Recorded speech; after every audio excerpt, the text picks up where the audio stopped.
Assalamualaikum warahmatullahi wabarakatuh. Apa kabar pemirsa sekalian? Jumpa lagi dengan saya dalam channel Zaim Saidi. Dalam video kali ini ditampilkan kajian pasca Pasar Sedekah Depok beberapa waktu lalu. Dan video ini agak panjang karena ini rekaman full. Perhatikan dan disimak. Tapi sebelumnya tolong di subscribe, di like, dan di share. Terima kasih. Jadi terima kasih banyak atas kehadiran Bapak Ibu sekalian. Jadi siang hari ini sebetulnya kita tidak secara khusus membuat satu kajian dengan tema tertentu. Jadi kebetulan ini ada Pak Zulkarnain. Beliau ini sedang menyusun satu disertasi ya, dan dengan tema terkait dengan muamalah dan pengembangan kemasyarakatan itulah. Jadi kita ikuti saja nanti berdasarkan tanya jawab, apa yang ditanyakan saya menjawabnya. Nah, nanti kita lanjutkan kalau sudah selesai, baru yang lain kalau ada yang mau bertanya. Ya. Gitu, mangga silakan. Baik, terima kasih. Bismillahirrahmanirrahim. Assalamualaikum warahmatullahi wabarakatuh. Alhamdulillah, Syekh Amir Zaim Saidi dan Ibu Filah semuanya hari ini agak seperti khusus ya. Padahal alamiah aja ini tamu nggak diundang atau separuh diundang lagi. Karena ngambil sela-sela di kesibukan beliau, Ana mencoba komunikasi lagi. Kira-kira ada waktu slot nggak buat saya nulisin diskusi bincang-bincang. Memang sebelumnya, alhamdulillah saya hampir 2 jam diskusi baik sakofah global maupun secara parsial gitu. Ya pokoknya tektok udah dari atas bawah tengah, beliau luar biasa ya talentanya ya. Jadi enak nanya apa aja tuh bebas gitu. Jadi hari ini tidak banyak sebenarnya, lebih ingin ke teknis. Tapi kalau udah ketemu beliau tuh pasti jadi kemana-mana juga gitu. Pengen taunya malah lebih banyak. Dari pemaparan yang saya coba sampaikan di panelis, banyak hal-hal yang akhirnya saya jadi kangen balik lagi ke pasar muamalah. Beberapa tabayun ya. Yang pertama itu bagaimana menjaga konsistensi produksi alat tukarnya itu sendiri.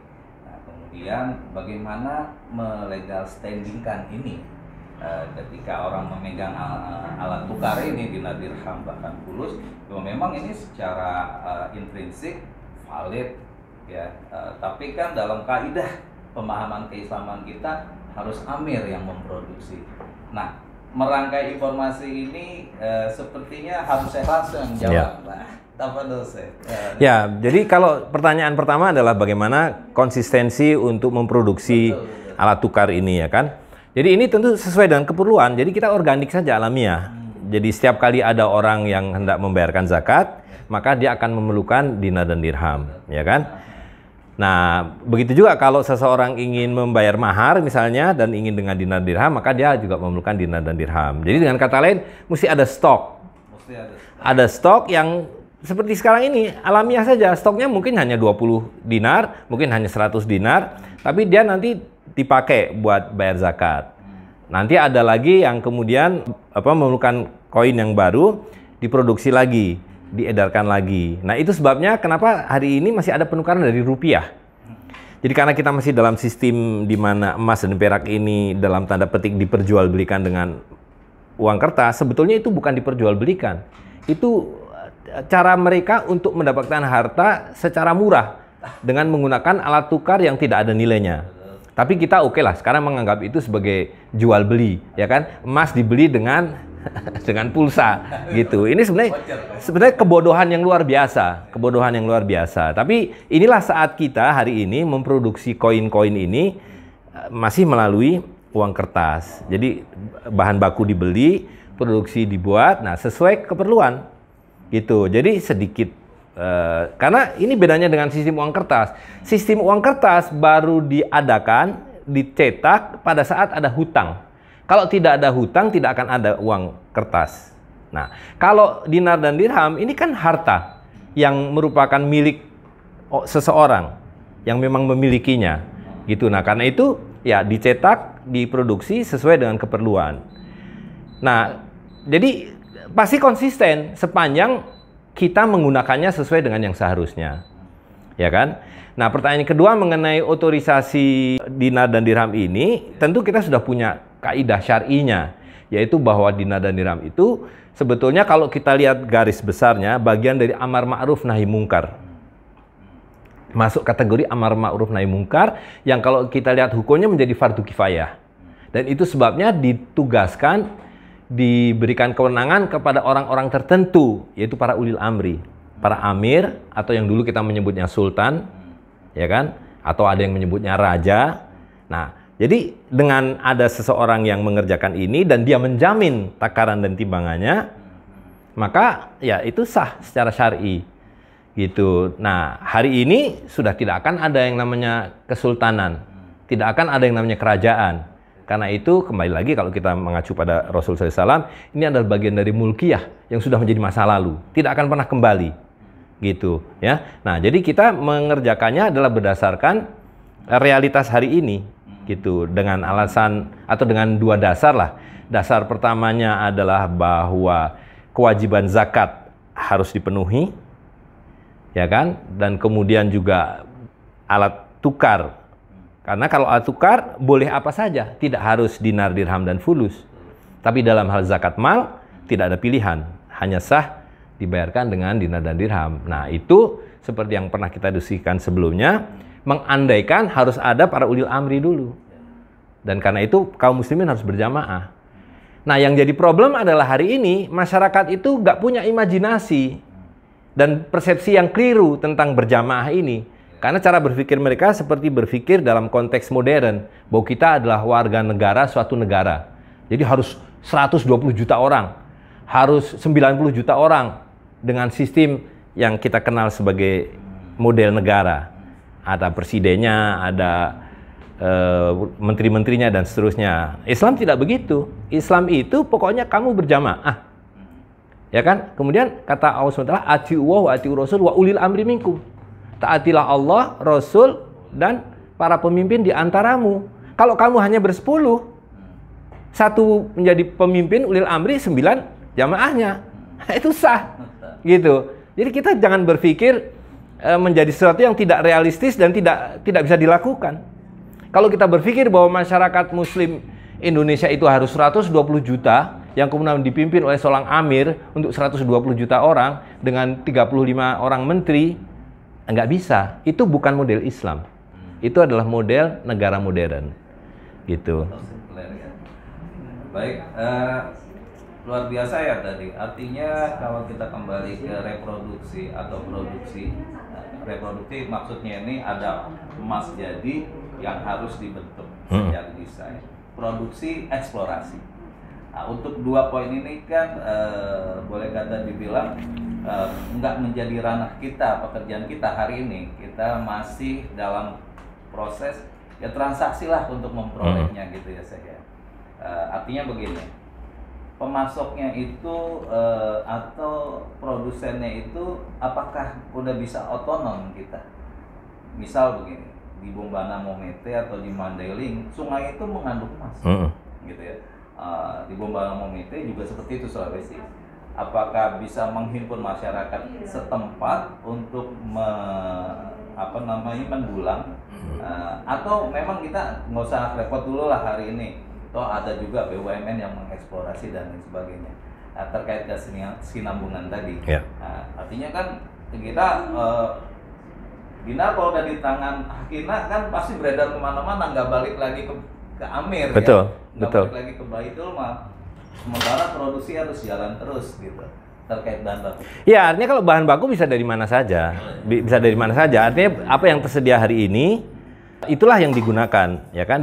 Dan dalam hal bahan baku yang dalam bahasa fikihnya disebut sebagai tibrun, ya, itu adalah bebas sepenuhnya. Dia tidak diatur di dalam satu keharusan otoritas tertentu, gitu. Jadi secara praktis bisa masyarakat memiliki tibernya sendiri. Dia datang ke otoritas yang ada, apakah itu seorang amir atau seorang wazir atau muhtasib lebih tepatnya ya, yang mengurusi pengadaan koin ini. Dia datang, ini saya punya tiber 5 kilo atau 2 kilo, saya ingin cetak jadi dinar dan dirham dalam hal perak. Ya. Nah, paling dia diberitahu, oke, ini untuk memproduksi koin ini harus membayar, ringkasnya ongkos cetaknya sekian, gitu. Dan ongkos cetak itu bahkan bisa dibayar dengan emas itu juga, gitu ya. Nah, jadi di Utsmani misalnya, informasi yang paling mudah kita dapatkan itu ada belasan tempat pencetakan koin itu, yang tentu semuanya diotorisasi oleh para amirnya atau dalam hal itu sultan waktu itu kan. Jadi para sultan mengatakan kalau mau mencetak dinar dan dirham ini dipercetakan ini. Nah, yang tidak boleh adalah dia membuat model sendiri. Karena sekali lagi ini adalah bagian dari jaminan yang harus dijaga oleh para amir, oleh para ulil amri, ya kan, bahwa kadarnya benar, timbangannya benar, dan silnya adalah sil yang otoritasnya sama, sehingga masyarakat tidak ada kebingungan. Gitu. Kalau hari ini ada 25 jenis dinar dirham yang asalnya dari banyak tempat akan membingungkan. Dan satu lagi, tentu di situ ada kaidah-kaidah hukum syar'inya juga, ya kan? Misalnya kalau kita lihat nggak usah jauh-jauh pakai kitab yang asing lah ya, kitab dari kita sendiri. Itu ada Sabilul Muhtadin, itu dari Syekh Al-Banjari. Nah, itu ada bab atau subbab yang mengatur tentang itu. Siapa yang berhak mencetak dinar dan dirham. Misalnya dia mengatakan bahwa seorang sultan itu wajib mencetak dinar dan dirham dengan standar yang syar'i, yaitu 22 karat, 4,4 gram dan seterusnya, ya. Kalau dia mencetak tidak sesuai dengan itu, kata Syekh Al-Banjari, makruh hukumnya. Nah, apakah boleh dipakai? Boleh untuk jual beli sepanjang diketahui kadar dan beratnya. Misalnya dinar, koin-koin Aceh itu yang disebut dirham, itu kan hanya 0,6 gram dengan kemurnian 18 karat. Nah, itu 1 danik. Gitu. Nah, itu sebagai alat untuk jual beli sah. Tapi untuk bayar zakat tidak boleh. Tidak boleh. Nah, dan hukum mencetak koin yang seperti itu bagi seorang sultan makruh. Tapi kalau seorang warga biasa, kata Syekh Al-Banjari ini dalam tradisi Syafi'iyah, ya kan. Kalau ada seseorang yang mencetak dinar syar'i, makruh hukumnya. Tapi kalau dia mencetaknya tidak syar'i, haram hukumnya. Gitu, ya. Nah, tapi sekali lagi ini kan hukum fikih yang sifatnya kondisional. Gitu. Nah, sekarang kita harus pada yang paling strict. Karena kita sedang memulai mengembalikan hukum yang hilang. Gitu. Jadi kita dalam hal ini menurut pendapat saya tidak boleh kompromi bahwa dinar dan dirham itu hanya sah diedarkan dan diterbitkan oleh para ulil amri, atau tadi orang-orang mencetakkannya sesuai dengan ketentuan dari ulil amri, gitu, dan dengan kadar dan berat yang syar'i, gitu. Oke. Jadi kalau saya baca wakalah induk itu di media ada tonase ya, ada 0, sekian gram. Betul. Tapi dengan kadar 22 karat. 22 karat. Tapi beratnya yang... Ya, karena sebetulnya kita kan berpatokan pada unit account-nya. Nah, unit account itu yang disebutnya dalam istilah danik. Danik, ya. 1 dinar itu adalah 8 danik. 1 dirham adalah 6 danik. Nah, tapi danik ini hanya teori sebagai unit account. Iya. Nah, dalam kenyataannya dicetak sesuai dengan yang dimungkinkan. Jadi misalnya danik emas masih bisa dicetak.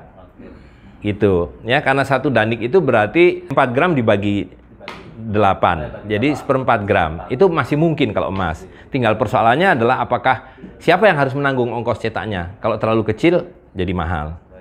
Nah, dalam hal perak tidak mungkin. Jadi perak secara historis yang pernah dicetak itu hanya 3 danik, setengah dirham. Gitu. Nah, itu masih mungkin kita cetak. Nah, karena itu kita harus menggunakan juga alat tukar ketiga untuk yang kecil-kecil, yaitu fulus tembaga. Nah, jadi ini umat Islam juga harus memahami ini kan sesuatu yang asing.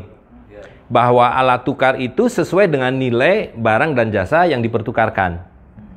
Gitu, karena tidak ada angka nominal, ya kan? Jadi yang kecil pakai tembaga, yang sedang pakai perak, yang besar pakai emas, gitu. Ini masih teknis ya, nggak apa-apa ya teman-teman ya. Baik, Seth. Jadi kalau mengapa harus 22 karat? 22 karat. Jadi begini, emas itu ada yang disebut sebagai zahab kholis. Itu dalam fikih juga disebut sebagai dhahab kholis. Dalam bahasa Inggris disebut fine gold. Dalam bahasa Indonesia disebut sebagai emas murni. Nah, sekarang kan pertanyaannya, jadi yang dimaksud sebagai dhahab kholis atau fine gold atau emas murni itu berapa karat?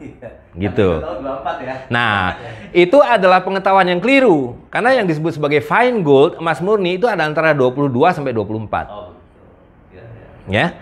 Jadi istilah dhahab kholis itu 22 sampai 24. Fine gold sama, emas murni juga sama. Nah, jadi sekarang pertanyaannya, lalu apa yang membedakan pengguna 22 sampai 24? Itu ada penggunaannya. Dulu ketika emas-emas itu dimurnikan, tingkat pemurniannya beda-beda karena teknologinya masih di abad-abad itu, ya kan? Bayangkan teknologi 1000 tahun yang lalu atau bahkan 2000 tahun yang lalu. Gitu. Jadi memang kita temukan kemurnian itu antara 21 sampai 23. Adapun emas 24 karat yang disebut sebagai 99,99% itu ada temuan abad ke-19. Jadi tidak ada koin emas yang lebih murni dari 23 karat. Gitu. Nah, jadi itu yang kedua, ya. Yang ketiga, lalu apa manfaatnya? Manfaatnya adalah fungsinya, ketahanannya. Jadi emas-emas itu pertama secara alamiah pasti bercampur.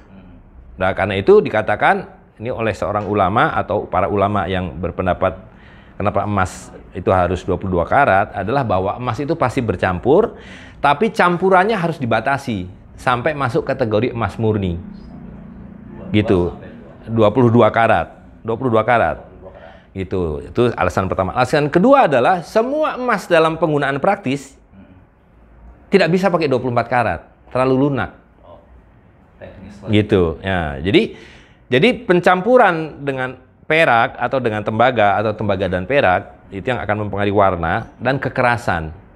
Jadi lihat, ini sudah satu standar internasional. Semua koin yang namanya circulation coin, apakah itu namanya Krugerrand, apakah itunya Liberty Dollar, apakah bahkan shekel orang Israel itu yang baru dibuat. Sekarang terakhir Zimbabwe bikin koin yang namanya susah diingat itu, ya kan? Itu semua 22 karat, tidak ada koin 24 karat. Gitu. Koin emas 24 karat itu hanyalah, nah ini pun hanya di zaman modern ini ada yang namanya investment coin, bullion coin atau bullion bar, ya. Koin batangan, emas batangan yang disimpan-simpan. Gitu. Kalau disimpan-simpan ya memang nggak masalah. Tapi kalau disirkulasikan, pindah dari tangan ke tangan, buat jual beli, buat transaksi, itu akan rusak, akan aus, akan penyok. Ya, karena itu ulama mengatakan, jadi yang disebut dhahab kholis dalam hal ini ada 22 karat.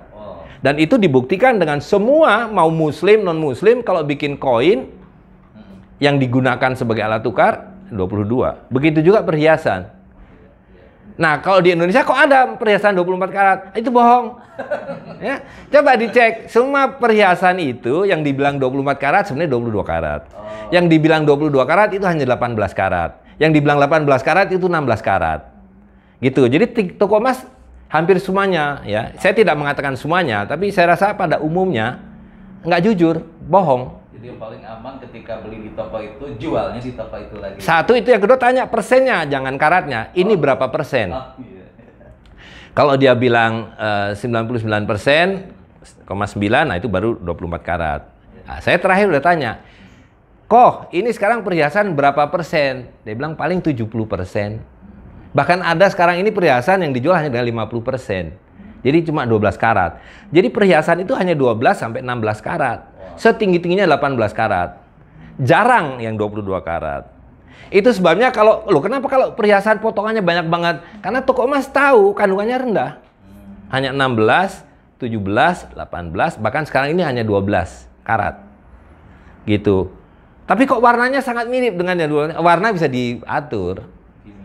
Bukan dengan campuran peraknya atau tembaganya atau logam lain yang mereka gunakan sehingga menyerupai 24 karat itu bisa gitu ya. Nah, jadi sekali lagi dhahab kholis, fine gold, emas murni adalah 22 karat sebagai alat tukar atau bahkan perhiasan gitu. Jadi kalau perhiasan 18 karat itu udah nggak murni gitu, dan itu yang banyak dijual hari ini. Artinya untuk perhiasan. kalau itu dipanaskan dia akan terpisah. Betul, bisa dimurnikan lagi, akan dipisah pencampurannya. Baik, sekarang kita agak ini dikit ke Baitul Malnya sih, agak geser dikit. Ya. Baitul Mal yang sekarang di bawah itu, artinya sudah menerima pembayaran zakat ya, Sir? Ya, jadi Baitul Mal itu kan melekat pada ulil amri, karena Baitul Mal adalah tempat seorang ulil amri untuk memeratakan kekayaan, mensejahterakan jamaahnya, ya kan? Nah, sumber-sumber dana Baitul Mal, dan ini kan baru dimulai oleh Khalifah Umar. Khalifah Abu Bakar sudah mulai ada ide untuk itu, tapi diterapkan oleh Khalifah Umar bin Khattab, ya kan? Nah, jadi sumber pokok dari Baitul Mal adalah ghanimah dan fa'i. Karena pada waktu itu masih berlangsung jihad, masih berlangsung peperangan, ya kan? Untuk berjihad, dan karena itu mendapatkan ghanimah. Nah, ghanimah ini kan dibagikan kepada para mujahid, ya kan? Jadi dalam Islam itu nggak dikenal tentara bayaran, itu nggak ada, tentara profesional itu nggak ada. Yang ada adalah mujahid yang dia akan mendapatkan upah dari ghanimah, gitu. Nah, kalau terjadi penundukan berdasarkan perjanjian-perjanjian secara damai, didapatkanlah fa'i. Nah, itu juga masuk ke Baitul Mal, ya kan? Nah, tapi kan kemudian ada sumber-sumber yang wajib sifatnya, yaitu zakat, ya kan? Dan kemudian yang sunah-sunah, sedekah, infak. Kalau wakaf itu agak beda. Wakaf itu sebetulnya privat. Nah, dalam hal ini maka yang sekarang harus dimulai adalah zakat, karena itu wajib, gitu. Nah, tapi kalau kaitannya dengan lalu bagaimana? Kita kan sudah punya undang-undang zakat, di mana di situ dikatakan bahwa yang mengumpulkan dan membagikan zakat itu adalah lembaga-lembaga zakat yang di-approve oleh pemerintah, ya kan? Ya, itu kan soal teknis, ya tinggal minta approval bahwa Baitul Mal dari si amir ini minta izin sebagai, dalam bahasa mereka, amil zakat. Itu soal teknis itu, ya kan? Tapi intinya tidak ada undang-undang yang pun kita langgar. Nah, satu. Yang kedua, itu juga kaitannya dengan tadi, alat pembayaran zakatnya. Kalau alat pembayaran zakatnya bukan uang kertas, saya rasa itu juga sudah tidak terkena undang-undang itu. Karena itu kaitannya nanti dengan pembukuan, dengan pelaporan, dan sebagainya. Gitu. Jadi sekali lagi, yang kita galang sekarang ini kan tadi, bagaimana zakat itu dibayarkan dengan ain, dengan harta. Dalam hal zakat moneter dan perdagangan, dinar dan dirham. Gitu. Nah, jadi hari ini Baitul Mal sudah ada melekat pada beberapa orang amir yang beraktivitas. Ada di Sumatera Timur, ada di Kalimantan Barat. Ya kan, saya sendiri juga seorang amir, dan karena itu seringkali kita menerima atau menarik zakat dari para muzaki. Nah, itu yang kita bagikan langsung kepada para mustahiknya. Ya, jumlahnya ya belum seberapa. Orang yang bayar zakat dengan dinar-dinar masih bisa dihitung dengan jari. Ya kan? Nah, itu yang kita ingin himbau, bahwa kenapa rukun zakat ini penting ditegakkan kembali, karena ini adalah bagian dari juga kaitannya dengan sistem yang hari ini sedang dalam proses kolaps. Jadi hari ini kapitalisme yang adalah sistem riba, Rasul menggunakan istilah mulkan jabarian, ya kan? Nah, ini kaum muslimin harus paham ini, bahwa yang dimaksud oleh Rasulullah SAW sebagai mulkan jabarian adalah sistem yang menindas, yang tidak lain bermula dari riba, dan itu adalah yang berlangsung hari ini, yang namanya negara fiskal.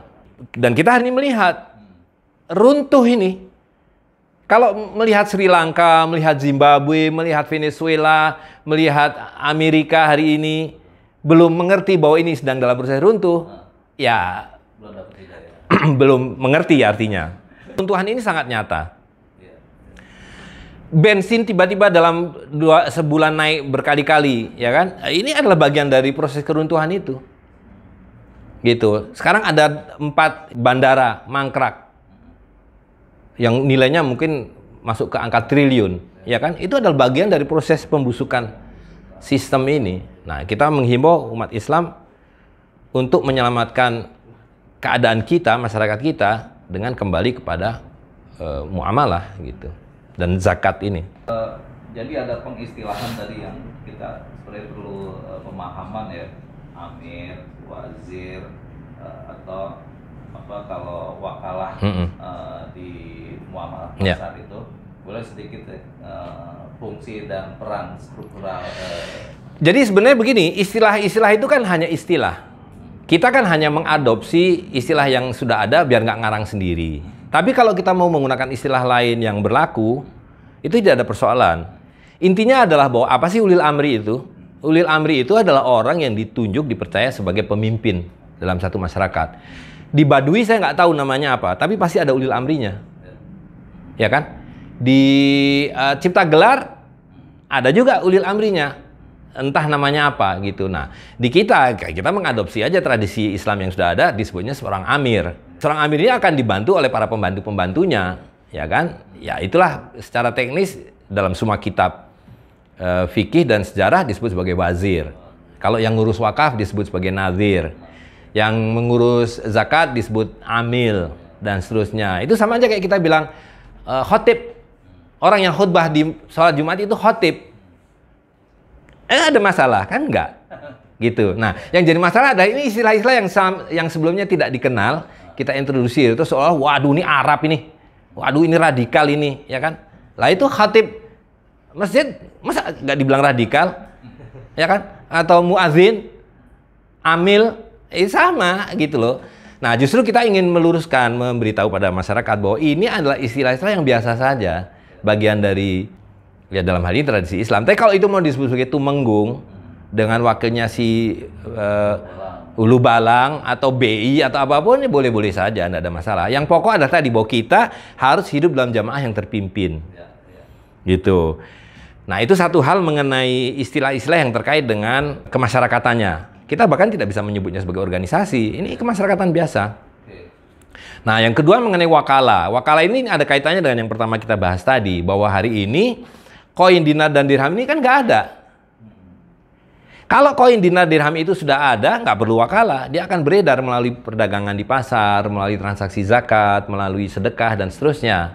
Nah, karena hari ini koin-koin ini harus diproduksi, dan itu berarti harus didistribusikan, maka harus ada jalur distribusi koin ini. Nah, wakalah ini mendistribusikan koin. Gitu. Mau disebut sebagai alur koin ya boleh-boleh aja. Atau pengistilahan mudhari'nya apa di wakalah? Ya kalau di wakalah ya dia kan al-wakil pada dasarnya. Karena di situ juga bermakna dia sebenarnya hanya mewakili. Harta ini kan harta orang. Tapi dia yang mewakili untuk mengadakan yang pertama kali. Atau kalau dari bahasa sederhananya mungkin wakalah ini nalangin. Dia punya stok koin untuk menalangi dulu siapa-siapa yang memerlukan koin tapi punyanya uang kertas, nah tinggal ditukarkan. Gitu. Jadi ya kalau mau kita dia nalangi. Makanya disebut sebagai al-wakil, dia hanya mewakili orang untuk memiliki koin ini. Ini beli wakalah ini atau al-wakil bagian dari operasionalnya Baitul Mal? Enggak dong, dia privat. Oh. Dia privat sama sekali. Privat, siapapun yang memenuhi syarat, jujur, amanah, dan seterusnya, mengerti apa yang dia lakukan, bisa menjadi wakalah, al-wakil.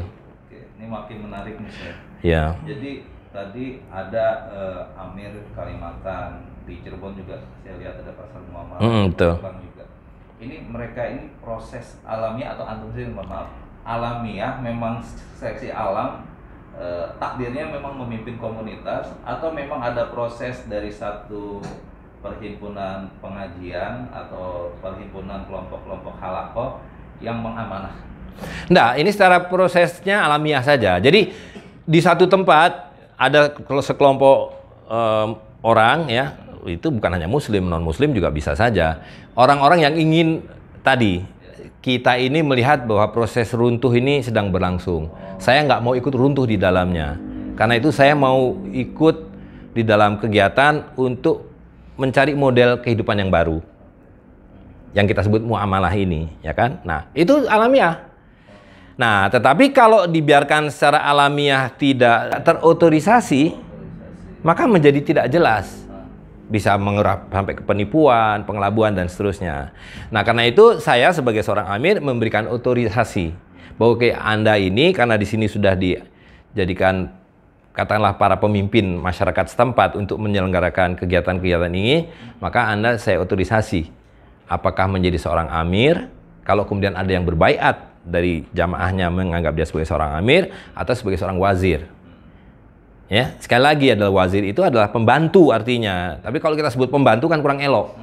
Ya kan? Pembantu artinya seperti ketika Nabi Musa minta kepada Allah, ya Allah berikan aku seorang pembantu dari saudaraku sendiri, yaitu Harun. Lalu Allah memberikan Harun sebagai pembantunya. Jadi secara hakikat yang menunjuk para wazir-wazir ini dan amir ini Allah SWT. Gitu. Karena tidak ada yang di luar ketetapan dari Allah SWT. Bahwa secara prosesnya dia melalui ditunjuk oleh seorang amir atau dibaiat oleh jamaahnya, itu semua Allah SWT yang menentukan. Karena Allah bahkan mengatakan dalam Al-Quran, orang-orang yang berbaiat kepada kamu sebagai seorang amir itu sesungguhnya adalah berbaiat kepada Allah SWT. Jadi ini yang harus kembali dipahami umat Islam, bahwa kehidupan umat Islam itu sebenarnya fitrah manusia. Jangankan manusia, binatang saja berjamaah. Tidak ada binatang yang tidak berjamaah. Ada yang kita bisa lihat dengan paham seperti jamaah lebah, jamaah rayap, jamaah mikroba tertentu, ya kan? Itu semua berjamaah, terpimpin. Bahkan serigala itu berjamaah. Dia berjamaah. Ya kan? Tapi hari ini mungkin kalau kita lihat sapi, kita nggak lihat masa sapi berjamaah sih, atau kambing berjamaah, mungkin kita nggak lihat. Tapi kalau kita lihat pada binatang-binatang tertentu yang jelas, serigala misalnya, serigala itu berjamaah. Mereka kalau berjalan tuh diatur, yang paling tua di depan, supaya yang muda ini tidak main nyelonong, dia harus mengikuti irama yang paling tua. Karena yang orang tua ini udah lambat berjalannya, yang muda harus ngikutin dia. Dan ada pemimpinnya. Manusia masa nggak terpimpin? Dan itu adalah perintah, ati'u wa ati'u rasul wa ulil amri minkum. Gitu. Nah, jadi ini yang pertama kali paling basic harus dipahami umat Islam, bahkan umat manusia pada umumnya. Kalau kita tidak berjamaah, tidak dipimpin oleh seorang amir, ya hari ini kita dipimpin dan disetir oleh segelintir orang, para bankir dalam sistem riba. Gitu. Nah, jadi nggak mungkin kita bisa keluar dari sistem riba tanpa kita berjamaah. Kan dengan berjamaah itu nanti yang fardu kifayah tadi itu bisa dijalankan. Gitu. Baik. Di kesempatan yang lalu saya sempat menyampaikan tanggapan tentang antum melibatkan amir-amir dari ahli waris sultan-sultan. Ya. Kesempatan ini masih pertanyaan tentang itu kelanjutannya. Ya, jadi sebetulnya kan begini. Model kemasyarakat yang kita tahu, yang sudah kita alami, sudah kita lewati, di luar model sistem riba yang ada hari ini adalah tadi, melalui kesultanan-kesultanan, ya kan? Ini kan belum lama. Dari Aceh sampai Raja Ampat, masyarakat ini dipimpin oleh para sultan. Mau muslim, mau non-muslim, ini bukan soal urusan muslim atau non-muslim. Tapi bahwa masyarakat itu terpimpin. Dan modelnya adalah yang kita sebut sebagai nomokrasi. Versus yang kita kenal hari ini demokrasi. Nah, tetapi hari ini kan sudah tidak ada, karena yang berlangsung sekarang demokrasi.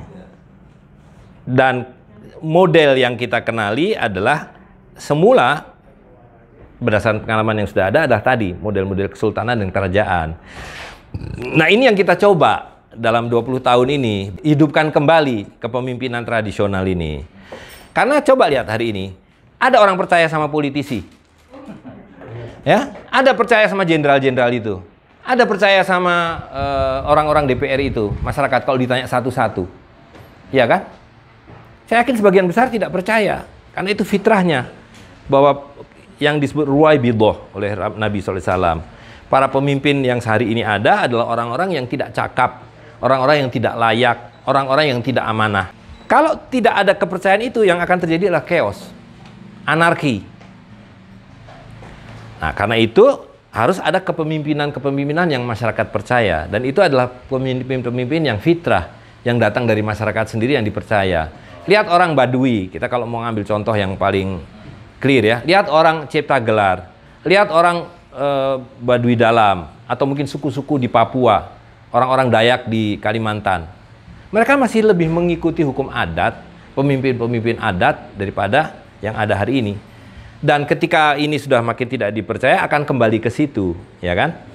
Nah, jadi yang saya mau katakan tadi, 20 tahun ini kita coba kembalikan model kepemimpinan fitrah ini. Tapi ternyata sudah memang waktunya sudah lewat. Jadi yang seperti Nabi bilang, masa mulkiyah ini udah lewat, sudah tidak bisa. Nah, karena itu Nabi sudah memberitahukan kita bahwa sesudah mulkan Jabarian adalah model kota Madinah. minhaj nubuwah. Tapi tidak dipimpin oleh para nabi, karena kepemimpinan para nabi udah lebih dulu lewat. Nabi mengatakan, saya adalah khotamul anbiya. Saya adalah nabi terakhir, dan karena itu zaman kenabian itu sudah lewat. Zaman Nabi Nuh lewat, Nabi Ibrahim lewat, Nabi Musa lewat, Nabi Isa lewat, Nabi Muhammad SAW lewat. Lalu kata Nabi, sesudah lewat masa kenabian, datang masa kekhalifahan. Khulafaur Rasyidin, lebih spesifik. Tapi kata Nabi ini juga akan lewat. Dan ketika Khulafaur Rasyidin lewat, digantikan oleh mulkiyah. Nah, mulkiyah ini yang berlangsung ratusan tahun. Boleh dikatakan sejak zaman Muawiyah sampai Daulah Utsmani, sampai Kerajaan Aceh, Mataram, Demak, Kerajaan Kesultanan Cirebon, dan seterusnya. Itu sudah lewat. Dan kata Nabi, ya sesudah mulkiyah, kita alami hari ini. Ketika sultan-sultan dan raja-raja itu tidak ada, datanglah para ruwaibidah ini. Sistem demokrasi, negara fiskal, sistem riba. Inilah mulkan Jabrian. Tapi kata Nabi, ini juga akan mati, habis. Nah, alhamdulillah kita mengalami masa ini. Kita menyaksikan hari ini runtuhnya mulkan Jabarian ini. Nah, apakah akan sampai kepada fase berikutnya? Bukan urusan kita. Urusan kita adalah menjalankan, menghindari, meninggalkan kapal Titanic ini, kapal mewah tapi sedang karam. Inilah negara fiskal. Sekarang kalau ditanya, ada nggak yang tidak merasakan bahwa kehidupan hari ini zalim? Pajak merajalela, harga-harga merajalela, yang semua itu tidak ada dalam kehidupan yang fitrah. Dalam kehidupan yang normal, tidak ada harga naik. Karena harga itu tidak ada yang naik, yang ada adalah alat tukar mata uang kertas yang merosot turun terus. Dalam kehidupan fitrah tidak ada pajak, kecuali beberapa jenis pungutan yang memang diwajibkan. Zakat, jizyah, ya kan, haraj, usur. Udah. Dan itu sangat adil. Non-muslim sama muslim sama kewajibannya.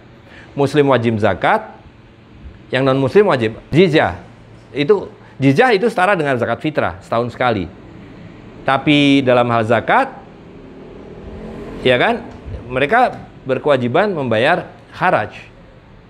Dan haraj itu adil, seperti halnya zakat. Hanya diwajibkan pada lahan produktif, pada produknya, bukan pada tanahnya. Dalam sistem riba hari ini, tanah mati, tandus, gak menghasilkan apapun, dipajaki. Itu adalah kezaliman yang luar biasa. Nabi tidak pernah memajaki kuda atau unta. Hari ini motor dipajaki, mobil dipajaki. Jadi ini sudah mulai ke tengah nih saya pembicaraannya. Kalau yang saya tangkapkan pilar-pilar keumatan kita itu ya, selain masjid itu sendiri sebagai zawiyahnya ya, memandangnya, infrastrukturnya ada pasar, ada alat tukar, kemudian ada muzaki mustahik sebagai jamiah. Ya, artinya ini kan pilar-pilar keumatan yang memang hari ini sepertinya yang paling siap lah menyongsong kehancuran ini. Bukan menyongsong kebanggaan, menyongsong kehancuran sistem yang sudah diambang itu. Kan kalau nubuat itu ada tokoh-tokohnya. Ada tokohnya Al-Masihud Dajjal, ada tokohnya Al-Mahdi. Apakah kita bagian yang akan menggelar karpet merah buat Al-Mahdi kita? Ada yang orang sekarang mengatakan bahwa kita mendekati akhir zaman. Dan pada saat akhir zaman itu nanti ada tokoh-tokoh akhir zaman yang akan Allah munculkan, yang kita sebut sebagai Al-Mahdi, ya kan, sebelum kemudian datang Nabi Isa yang terakhir. Nah, tapi Mahdiisme itu bukan khas Islam. Dalam Yahudi dikenal Mahdi, di dalam orang Buddha juga dikenal Mahdi dengan istilah yang berbeda-beda, ya kan. Nah, jadi itu adalah urusan orang nanti. Kapan Imam Mahdi datang? Wallahu alam, apa yang terjadi besok aja gaib. Gitu. Jadi tugas kita adalah menghadapi apa yang ada hari ini. Dan kata Rasulullah SAW, kalau kamu tahu bahwa besok kiamat dan kamu lagi nanam, teruskan nanam benih itu. Maknanya adalah bahwa ya urusan kamu adalah urusan hari ini, urusan hari akhir itu bukan urusanmu. Gitu. Karena hari ini banyak orang yang kemudian menjadi lumpuh karena mengikuti paham Mahdiisme ini. Ya, nanti Mahdi datang, kita tunggu Mahdi aja. Gitu. Kemudian diskusinya sibuk, Mahdi ini siapa? Udah lahir ada belum? Adanya di mana? Gitu. Tandanya apa? Jadi yang dibicarakan adalah yang spekulatif, yang kita tidak pasti. Gitu. Dan karena itu ya kita hadapi persoalan hari ini, kita selesaikan hari ini. Urusan Imam Mahdi, urusan nanti orang yang ketemu dia. Artinya memang yang secara konteks dan konkret, pilar yang tadi kita sebutkan itu, zawiyah, pasar, keumatan, pemberdayaan, itu ya yang artinya. Ya, karena itulah kehidupan fitrah. Gitu. Jadi tidak disadari oleh kebanyakan orang, apalagi yang prejudis terhadap Islam ya, bahwa Islam itu adalah kebebasan. Kalau sekarang umat Islam kembali kepada Islam, itu akan seperti keluar dari penjara. Ya, kalau umat Islam mengatakan hari ini saya mau menjalankan kehidupan fitrah sebagaimana diperintahkan oleh Allah SWT, kita keluar dari penjara. Nah, hari ini bahkan mereka tidak tahu ada di dalam penjara. Karena lahir, dididik, dibesarkan di dalam penjara itu. Mereka tidak mengerti kebebasan. Dikiranya di dalam sel, di belakang ada lapangan basket, diizinkan main basket itu sudah kebebasan. Atau ikan di dalam akuarium. Dikiranya ketika dia dilepaskan di akuarium yang lebih besar, dia sudah bebas. Gitu. Karena dia tidak pernah tahu kehidupan yang bebas. Nah, Islam yang memang hari ini tidak ada. Hari ini kita hidup di bawah sistem mulkan jabarian. Ya kan? Nah, karena itu kalau kita kembali menjalankan kehidupan fitrah, kita seperti keluar dari penjara, kebebasan. Karena di dalam hukum syariat Islam, itu semuanya boleh, kecuali yang diharamkan. Berbeda dengan hukum negara fiskal. Semuanya tidak boleh, semuanya ilegal, kecuali yang diizinkan. Islam ini terbalik dengan sistem modern. Di mana, saya ulang, sistem modern itu adalah semua dilarang, kecuali yang diizinkan. Dalam Islam, semua boleh, kecuali yang dilarang. Itu yang orang bilang kaidah dalam muamalah. Semua mubah, kecuali yang diharamkan. Itulah freedom, itulah Islam. Kalau kita menapakilasi Sirot Nabawi, ketika hijrah pun yang dibina pertama ternyata pasar ya, bukan negara. Masjid dan pasar. Ya. Masjid dan pasar. Artinya kita belum bicara tatanan tata negara, kenegaraan, hukum negara dan lain sebagainya ya. Lebih kepada masyarakat secara alamiah tubuh arahnya kemana? Kira-kira begitu? Ya, artinya selalu kan saya katakan bahwa Islam itu adalah pemerintahan tanpa negara. Jadi tidak akan pernah ada tatanan negara itu. Termasuk negara Madinah itu sendiri? Madinah bukan negara dia kota. Dia sebuah kota. Yang kata Nabi, nah ini istilah yang paling tepat adalah ummah. Nabi mengatakan kita ini satu ummah. Dan yang dimaksud kita itu bukan hanya Muslim. Ada Muslim, ada ahli kitab, Yahudi, Nasrani, dan mungkin ada kelompok-kelompok lain yang macam-macam. Tapi kata Nabi, ini kita satu ummah. Nah, satu ummah di bawah Madinah. Jadi istilah daulah yang sering juga dipakai untuk mendefinisikan jamaah muslim itu baru ada di bawah Abbasiyah. Di zaman sesudah Khulafaur Rasyidin, kemudian Muawiyah nggak kenal nama istilah daulah. Daulah itu hanya resmi atau lazim dipakai di zaman Abbasiyah. Dan kemudian secara resmi, secara teknis diadopsi oleh Utsmani. Maka Utsmani menyebut kesatuan daulahnya sebagai daulah Utsmani. Gitu. Nah, ketika Nabi mengatakan bahwa itu akan kembali ke Madinah, ya nggak ada sebutannya. Yang tepat ya ummah itu. Ummah. Kita kembali kepada ummah. Atau kalau secara teknis ya ummah itu artinya jamaah terpimpin. Dan jamaah itu bukan hanya Muslim. Umat manusia. Tapi Nabi sudah mengatur. Yang Muslim diatur di bawah syariat Islam, yang non-Muslim diatur di bawah hukum zimmi. Gitu. Jadi tidak benar bahwa itu karena keliru kita mengatakan ada negara Islam. Lalu pertanyaan pertama, lalu bagaimana yang non-Muslim hidup di dalam negara Islam? Karena definisi pertamanya udah keliru. Kita tidak mengenal yang namanya negara Islam. Kota Madinah itu adalah ummah. Dan Muslim, non-Muslim, yang non-Muslim di bawah hukum tersendiri, namanya hukum zimmi. Dilindungi, tidak boleh diganggu-ganggu, ada kewajiban seperti zakat juga yang disebut sebagai kharaj dan jizyah, dan seterusnya gitu. Dan Nabi berpesan, jaga hukum zimmi untukku. Hari ini yang pertama kali dihapus ketika sistem riba masuk dalam dunia Islam adalah hukum zimmi. Kembali ke Madinah tadi, 2 khalifah, bahkan 3 khalifah itu melakukan penaklukan. Mulai dari Abu Bakar, Umar yang paling luas taklukannya. Ketika itu penaklukan, apakah sistem tata kelolanya itu masih sistem kota atau sistem? Oh iya, sama aja. Jadi ketika ada daerah baru ditaklukkan, ya kan, ditunjuklah seorang amir di situ. Oh. Jadi ada amir-amir setempat, amir Alexandria, amir Mesir, amir Yaman, amir Damaskus. Jadi kalau kita sekarang mengenal juga sebagian orang menggunakan istilah Islam Madani, kalau itu bermakna bahwa maknanya adalah Madinah, ya betul. Kan Nabi mengatakan bahwa iman ini akan kembali ke Madinah seperti ular kembali ke liang lahatnya. Ya, selalu begitu. Ya kan? Itu maknanya adalah kembali ke asal muasalnya, kembali ke perlindungannya. Gitu. Nah, jadi pertanyaannya kan kemudian bagaimana kita bisa kembali ke Madinah? Nah, kita tahu bahwa secara historis dan secara sosiologis, kalau kita mau pakai istilah-istilah modern, yang memberikan potret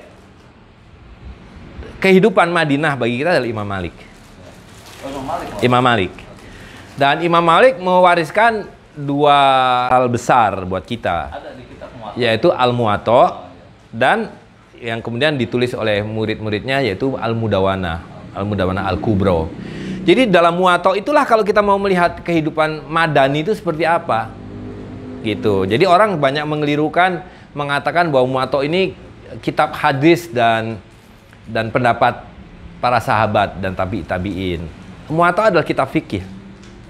Tapi sekaligus dia merupakan satu blueprint bagi yang kita kenal sebagai amal penduduk Madinah, amal ahlul Madinah. Nah, itu akan memberikan implikasi yang luas kalau kita kembali mengacu kepada amal Madinah. Gitu. Karena nanti ada implikasi-implikasi pada metodologi hukum di dalam mengambil satu satu kaidah, bukan kaidah, satu keputusan hukum bahkan tentang halal haram sesuatu itu bisa berbeda, dan kita tahu itu pada wilayah fikih, ya kan?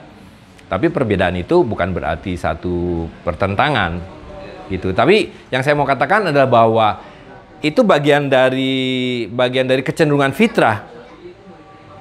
Karena kehidupan modern ini adalah kehidupan yang sudah paling buruk. Jadi peradaban itu kan naik tumbuh sampai pada puncaknya. Ketika sudah sampai puncaknya, tidak akan terus naik, akan busuk dia, runtuh. Nah, hari ini adalah puncak dari peradaban modern. Belum puncak-puncaknya, mungkin sebentar lagi. Tapi kalau satu ukuran yang bisa kita lihat bahwa tidak ada yang lebih jauh dari itu, ketika manusia hari ini sudah menghalalkan perkawinan sejenis. Yang binatang saja tidak lakukan. Laki-laki dihalalkan kawin sama laki-laki, perempuan dihalalkan kawin sama perempuan. Nah, itu adalah puncak dari dekadensi modernitas. Nah, ketika kita berada dalam puncak dekadensi, fitrah bahwa kita ingin mencari yang terbaik, perbandingan yang terbaik dibandingkan yang terburuk ini. Dan itu tidak lain adalah Madinah Al-Munawwarah. Bukan Madinah hari ini, tapi Madinah yang disebut dalam Al-Quran dihuni oleh mereka yang diridhoi oleh Allah SWT dan ridho terhadap Allah SWT, yaitu 3 generasi pertama. Generasi sahabat, generasi tabi'in, dan tabi'in, yang kita juga mengenalnya sebagai salafus salih. Inilah kaum salafi yang sebenarnya. Nah, salafiyah adalah amal ahlul Madinah. Kembali ke Madinah 3 generasi pertama. Secara teknis, ya kita harus merujuk pada Imam Malik. Imam Maliklah sumber kita untuk kembali ke Madinah. Dengan kata lain, Imam Maliklah sumber kita, pintu kita untuk kembali kepada Islam.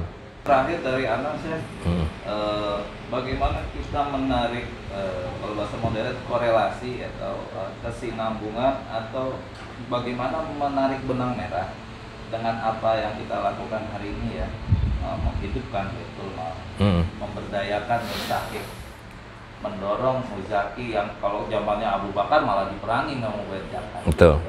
Untuk menyambut negeri Madinah Al-Munawwarah tadi, sakofah global dengan perjalanan yang parsial ya, kalau kalian bilang kan di Depok, Sukabumi, ini masih kan masih parsial ya, tapi goalnya itu global ini kan. Saya bisa baca ini. Kalau apa-apa tujuannya Madinah Al-Munawwarah, pasti dampaknya rahmat semesta alam. Gitu. Betul.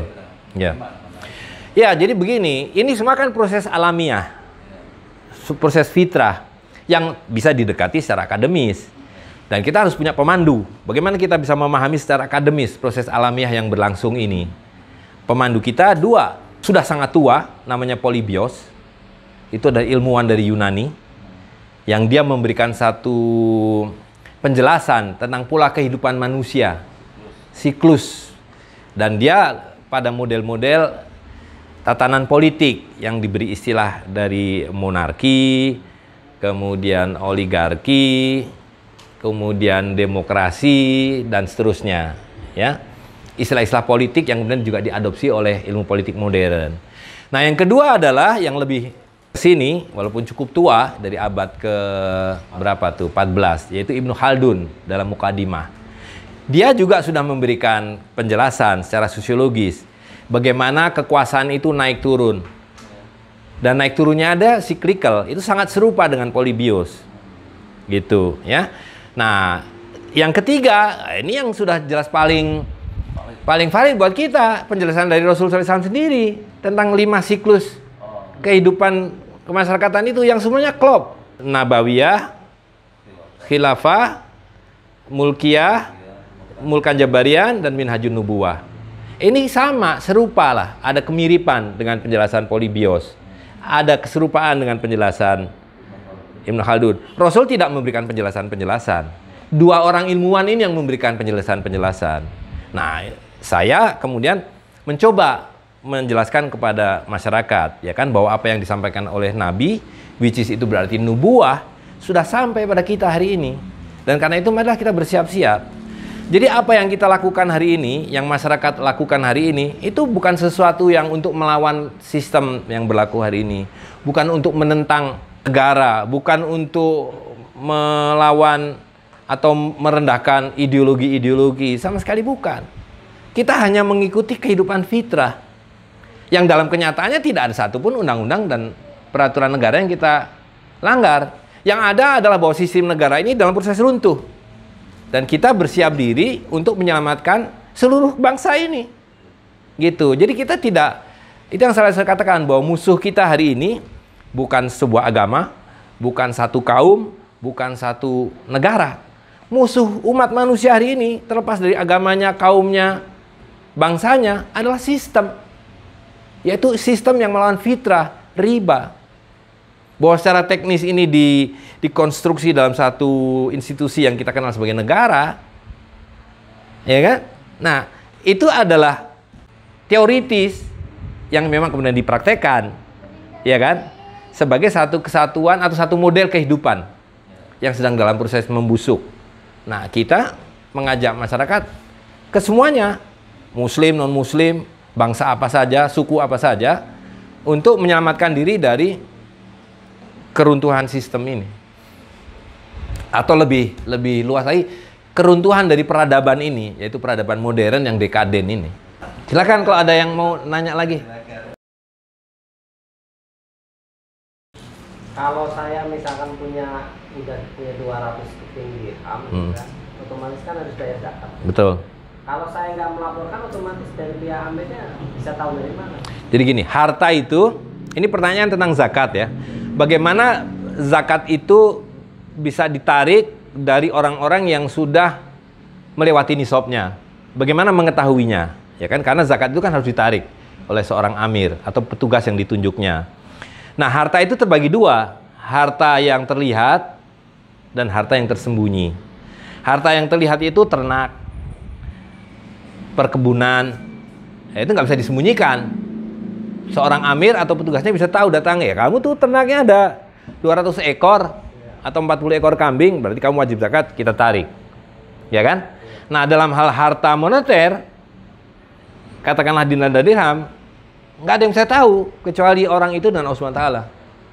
Dan nggak boleh seorang amir atau seorang amil nanya-nanya, duit kamu ada berapa, di mana disimpannya, kayak petugas pajak.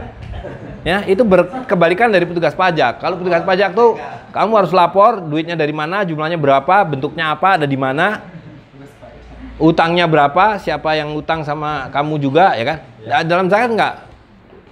Kamu punya harta berapa? Kalau dia bilang harta saya 199 dirham. Ada 1 dirham yang dia sembunyikan. Ya, si petugas amil, oh ya udah, bismillah, kamu nggak berkewajiban zakat. Nah, urusannya kemudian Allah SWT bahwa kamu menyembunyikan 1 dirham sehingga yang jumlahnya 200 harusnya bayar zakat, tidak bayar zakat. Betul. Gitu. Nah, tapi kalau hari ini maksudnya gini, bagaimana orang bisa dengan kesadaran sendiri mendeklar hartanya sesuai dengan yang dimilikinya, ya kan? Hanya dengan takwa. Hanya dengan rasa takut kepada Allah SWT. Hari ini orang tidak takut pada Allah SWT, takutnya sama petugas pajak. Kalau sama petugas pajak, takutnya bukan main. Dengan Allah SWT nggak takut. Betul nggak? Iya. Buktinya apa? Buktinya lebih banyak menentang Allah SWT daripada menentang petugas pajak. Dan duit pajak itu pun menentang juga. Iya, gitu. Gitu. Jadi kalau harta yang tersembunyi itu, ya declare aja. Intinya kan kejujuran. Betul. Ya? Betul. Sama seperti stok, sampean kan punya stok barang. Berapa nilai stok ini? Masuk nisab apa enggak? Ya, seorang petugas zakat nggak akan repot-repot menghitung gitu. Declare aja. Rehan ya. Cimahi persisnya ya. Tapi sebenarnya orang Jawa. Oke. Sebenarnya kalau sultan-sultan di Nusantara zaman dulu, apa memang mereka juga membangun pasar begitu?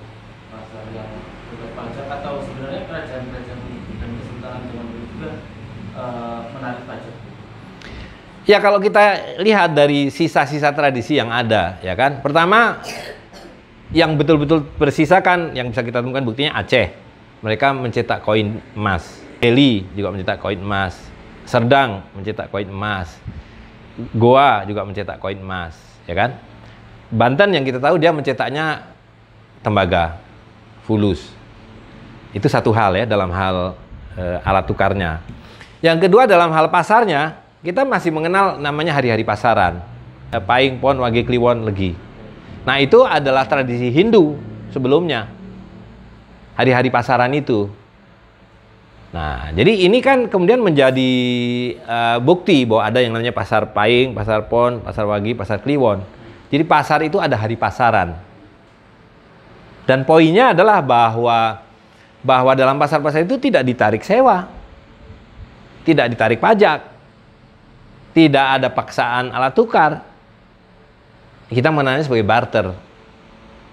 Gitu. Nah, kalau kita lihat yang lebih teknis, Utsmani, ya jelas Utsmani ada bazar, ada mengikuti, apalagi mundur lagi di zaman Abbasiyah atau di zaman Khalifah Ur-Rasyidin. Persis diawali tadi pertanyaannya, diajar oleh Rasulullah SAW. Yang pertama dibangun adalah masjid dan pasar. Dan Nabi mengatakan, ini pasar kalian tidak boleh disekat-sekat, dipersempit, tidak boleh dipajaki, tidak boleh ada riba, dan seterusnya. Gitu. Jadi itu sunnah yang hilang hari ini. Kehidupan itu fitrah, nggak ada biaya kita berdukan. Gitu. Jadi apa yang kita bayangkan hidup modern hari ini, semua orang perlu uang, perlu biaya, itu karena sistem riba. Itu yang saya sering contohkan. Generasi bapak saya, uang kertasnya nggak ada. Bank nggak ada. Apalagi bicara gajian dari mana? Kerja juga enggak dalam pengertian hari ini. Ini kan sistem perbudakan. Orang-orang dulu kalau nggak bertani, dia berdagang, pelihara ikan, berkebun. Semua orang merdeka. Dan dengan hasil kebun rumahnya cukup. Bahkan bisa ngasih ke tetangga. Karena dia tidak harus bayar sekolah. Tidak harus bayar listrik.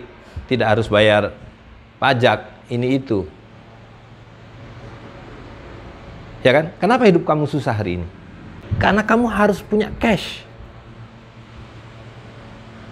Dan kenapa harus punya cash? supaya kamu bisa diperbudak oleh sistem. Ini kehidupan tidak normal. Itu kenapa Nabi bilang ini nanti akan dicabut oleh Allah SWT. Karena ini melawan fitrah. Ya kan? Nah, jadi apa yang kita perjuangkan ini adalah kebebasan, kehidupan fitrah. Celakanya, kenapa susah dipahami? Karena dulu kalau dibilang kita mau merdeka, merdeka dari siapa? Merdeka dari Belanda. Sekarang kita mau merdeka dari mana? Kita mau merdeka dari sistem riba. Mana lebih susah sebetulnya? Lebih susah merdeka dari Belanda. Ya, karena kalau merdeka dari Belanda kita mesti bawa bedil, mesti perang, mesti punya harta buat beli peluru dan seterusnya. Merdeka dari riba, kita mengubah perilaku kita. Nggak perlu biaya. Kita cuma perlu mengubah. Hari ini gua kecanduan uang kertas. Mulai besok saya akan kurangi kecanduan saya pada uang kertas. Saya akan mulai memiliki dinar dan dirham. Bahwa kemarin-kemarin saya kalau mau beli mobil kayak kredit, saya mau beli rumah saya kredit ngutang. Hari ini saya memutuskan tidak akan kredit dan ngutang. Jadi kalau orang tidak ada yang ngutang, tidak ada yang kredit, kemudian kita tidak pakai uang kertas, ada bank. Ya, kenapa bank merajalela? Kita yang menghidupi. Kita ngambil kredit dari bank, pakai duitnya yang dibikin bank. Ubah perilaku kita. Lalu kalau sekarang kita bisa bayar pakai beras, tukar jagung, perilaku ini sudah kita ini seperti binatang. Jadi ada satu ilmuwan psikolog, Pavlov namanya. Dia bikin percobaan pakai anjing. Anjing setiap kali dikasih makan, jam makan dia dikasih makan, terus dia kasih bel sama lampu. Begitu jam makan dibuka, makan datang, dinyalain lampunya, dibunyikan belnya. Datang tuh anjing, ding ding ding ding ding ding. Terus dibiasakan begitu. Akhirnya pas jam makan dia lapar, makanannya diambil. Masih ada bel sama lampu, belnya dinyalain, lampunya dinyalain, ding ding ding ding. Masih datang anjing itu. Lagi dibiasakan. Akhirnya lampunya dimatiin, ditinggal belnya. Begitu bel dibunyikan, ding ding ding, anjing itu datang. Dikiranya ada makanan. Jadi anjing aja bisa dibiasakan begitu. Manusia dilatih seperti itu. Nah, manusia tentu lebih canggih. Dengan cara kalau nggak nurut dikebuk. Ya kan? Nanti kalau nurut ditambahin kasih makanan. Jadi ada yang namanya stick and carrot. Yang nurut-nurut dikasih bonus.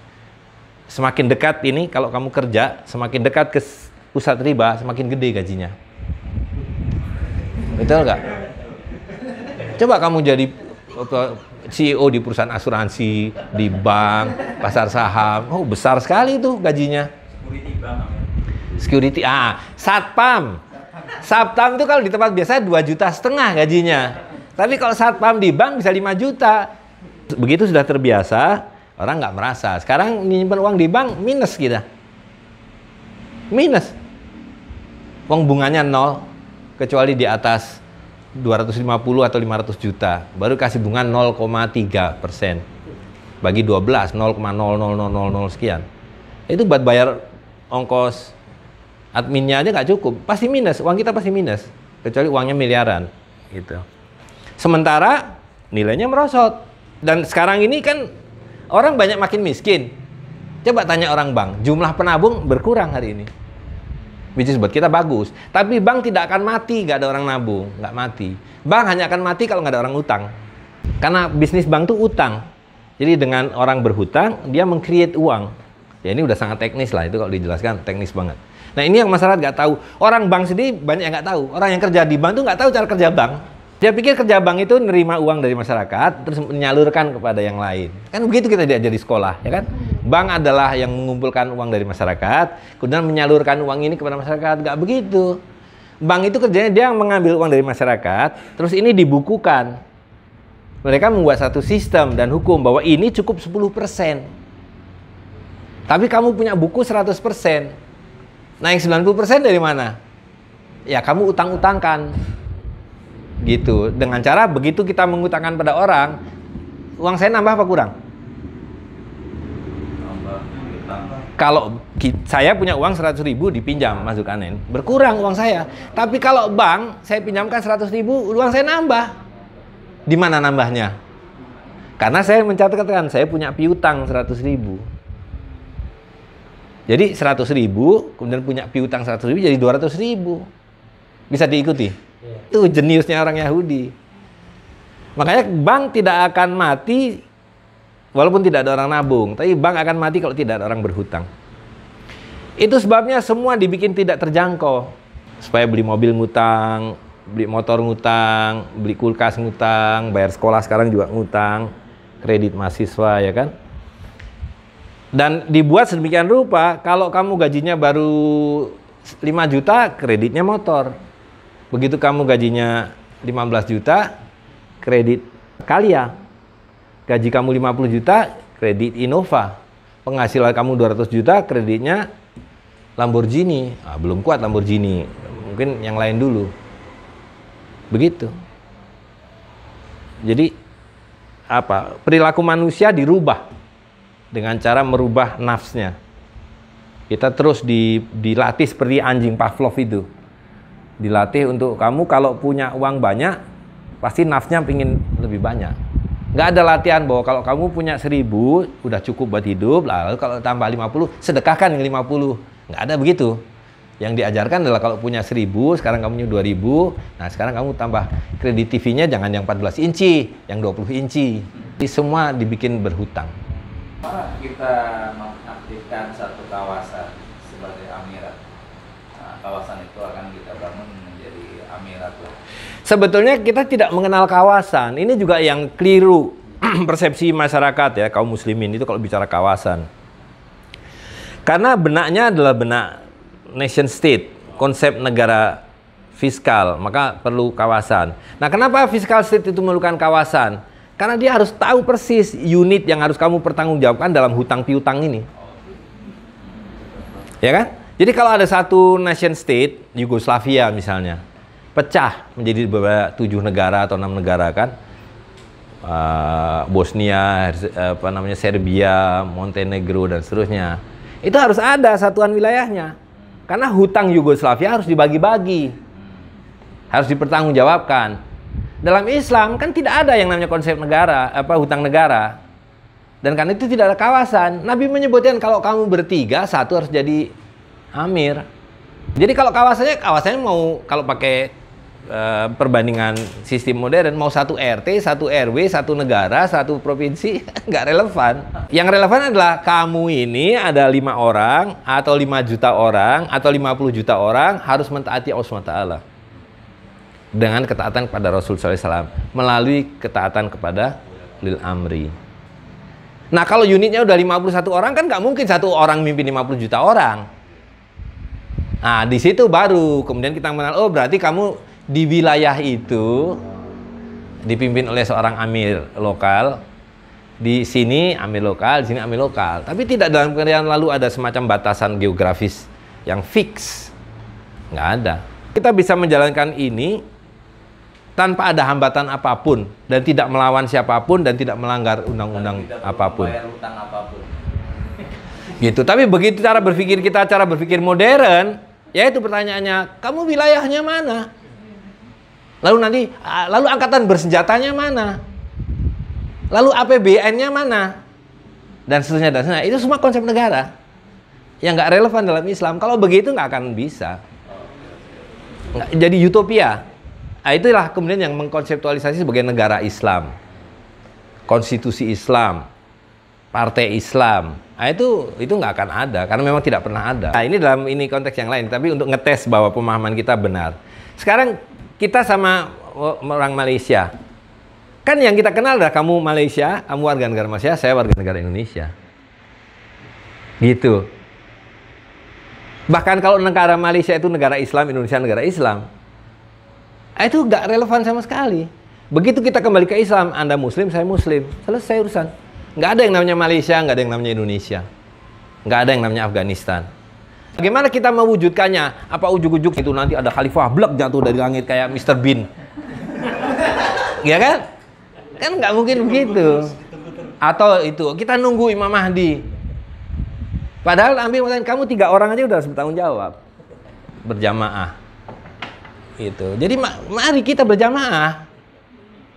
Itu ininya, message-nya, ya kan?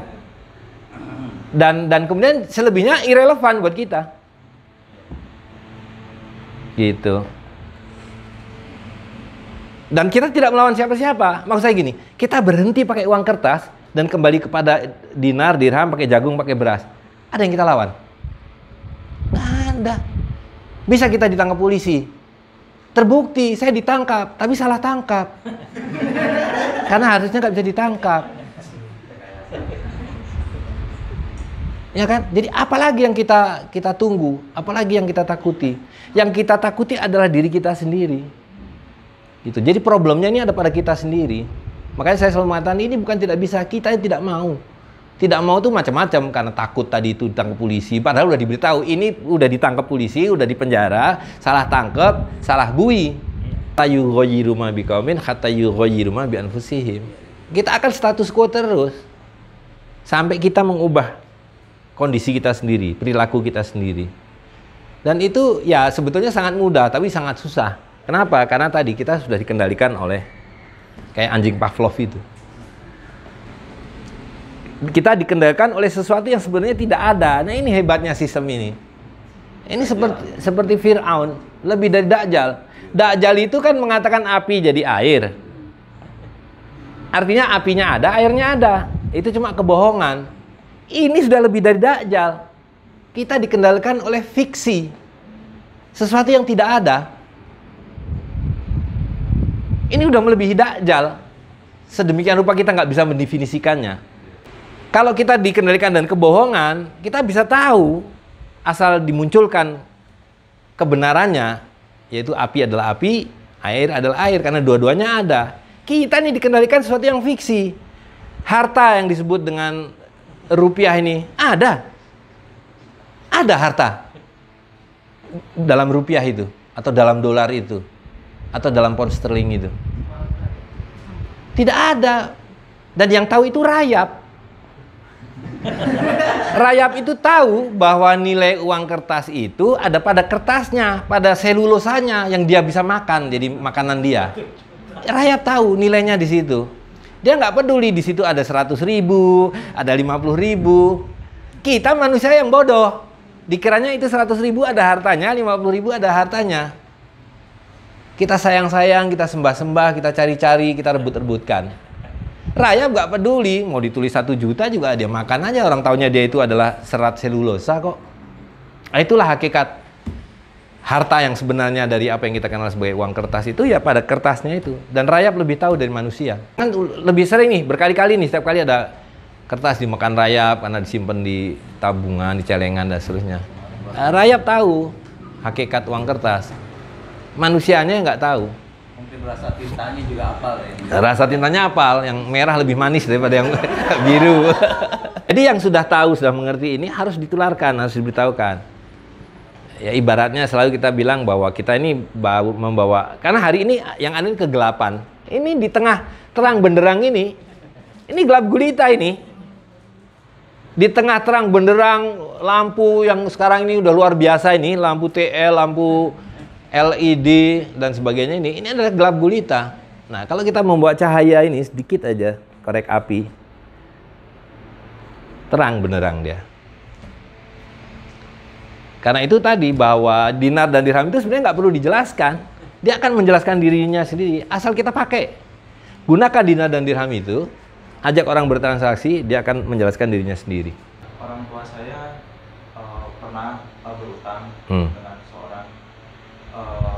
Terus pada suatu hari bapak ayah dan ibu saya ini suka mengeluh ke hadapan saya, bilangnya aduh stres gitu. Terus kemudian saya tanya kenapa ini aduh stres utang katanya begitu. Petangnya bagaimana, ada bunganya? Iya ada. Terus habis itu saya coba beritahu ayah dan ibu saya satu-satu. Ada dalil dari tentang haramnya riba, ayat Al-Baqarah ayat 275 tentang stres itu. Tapi disangkal oleh orang tua saya, kedua-duanya oleh ibu saya. Tapi saya besoknya masih beritahu lagi, tetapi kedepannya utang itu sudah tidak pakai utang bunga lagi. Sekarang bilangnya saya udah nggak pakai utang lagi, sekarang pakainya permodalan, bilangnya begitu. Pakai permodalan, tetapi uang permodalan itu pernah pada saat permodalan itu uangnya itu tidak pada saat dikembalikan itu uangnya kurang. Tapi ayah saya bilangnya uang itu harus semuanya yang dikembalikan kepada yang pemiliknya itu, yang modalkan. Dia ayah saya bilang ke saya, itu bagaimana kalau begitu? Wah, saya masih kurang tahu, Pak. Saya masih kurang tahu, walau bilang begitu. Jadi bagaimana ini? Ya, kalau soal stresnya, jangankan orang yang punya utang aja stres hari ini. Karena uang yang beredar ini, yang dikiranya kita nggak utang adalah hutang, ya kan? Makanya nggak ada orang tidak stres hari ini. Itu semua orang stres. Cuma ada yang stresnya double stres, triple stres, karena kemudian dia hutang di atas hutang, ya kan? Tapi kalau soal persoalan yang teknisnya tadi, ya tentu kalau hutang kemudian ditambah, ya itu jelas riba. Nah, tapi kalau sekarang kemudian cuma beda istilah, ini bukan utang nih, ini saya pinjamin modal. Tapi kalau modalnya 1 juta kembali 1 juta lebih, ya tetap riba. Gitu. Jadi kalau yang tidak riba itu pinjam 1 juta ya kembali 1 juta. Tapi nggak bakal mau ya yang meminjamkan. Iya. Ya, bilangnya ayah saya kalau misalkan uangnya itu misalnya permodalan dari yang pemodalnya, kalau misalkan uangnya itu kurang, untungnya dapat kurang, bilangnya ini pokoknya harus dikembalikan. Alasannya bilangnya ini toleransi. Ya, apapun alasannya itu riba. Coba sekarang pinjamnya jangan pakai rupiah. Saya pinjam 1 liter beras. Baru akan terasa, kalau saya minta 1 liter tambahan 1 on, clear. Dia akan tahu bahwa itu riba. Hari ini kalau dibilang saya pinjami 1 juta, nanti kembalinya 1,2 ya. Dia nggak akan mengerti bahwa itu riba. Lebih sulit untuk mengerti bahwa itu riba. Secara teknis tentu pinjam-meminjam itu kalau pakai uang kertas udah pasti batil sebenarnya.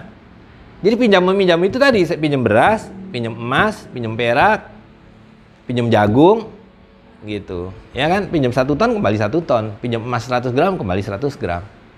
Nah, itu nggak akan ada riba. Dan orang akan tahu kalau dikasih kelebihan, mungkin dia mulai mikir, wah ini riba nih.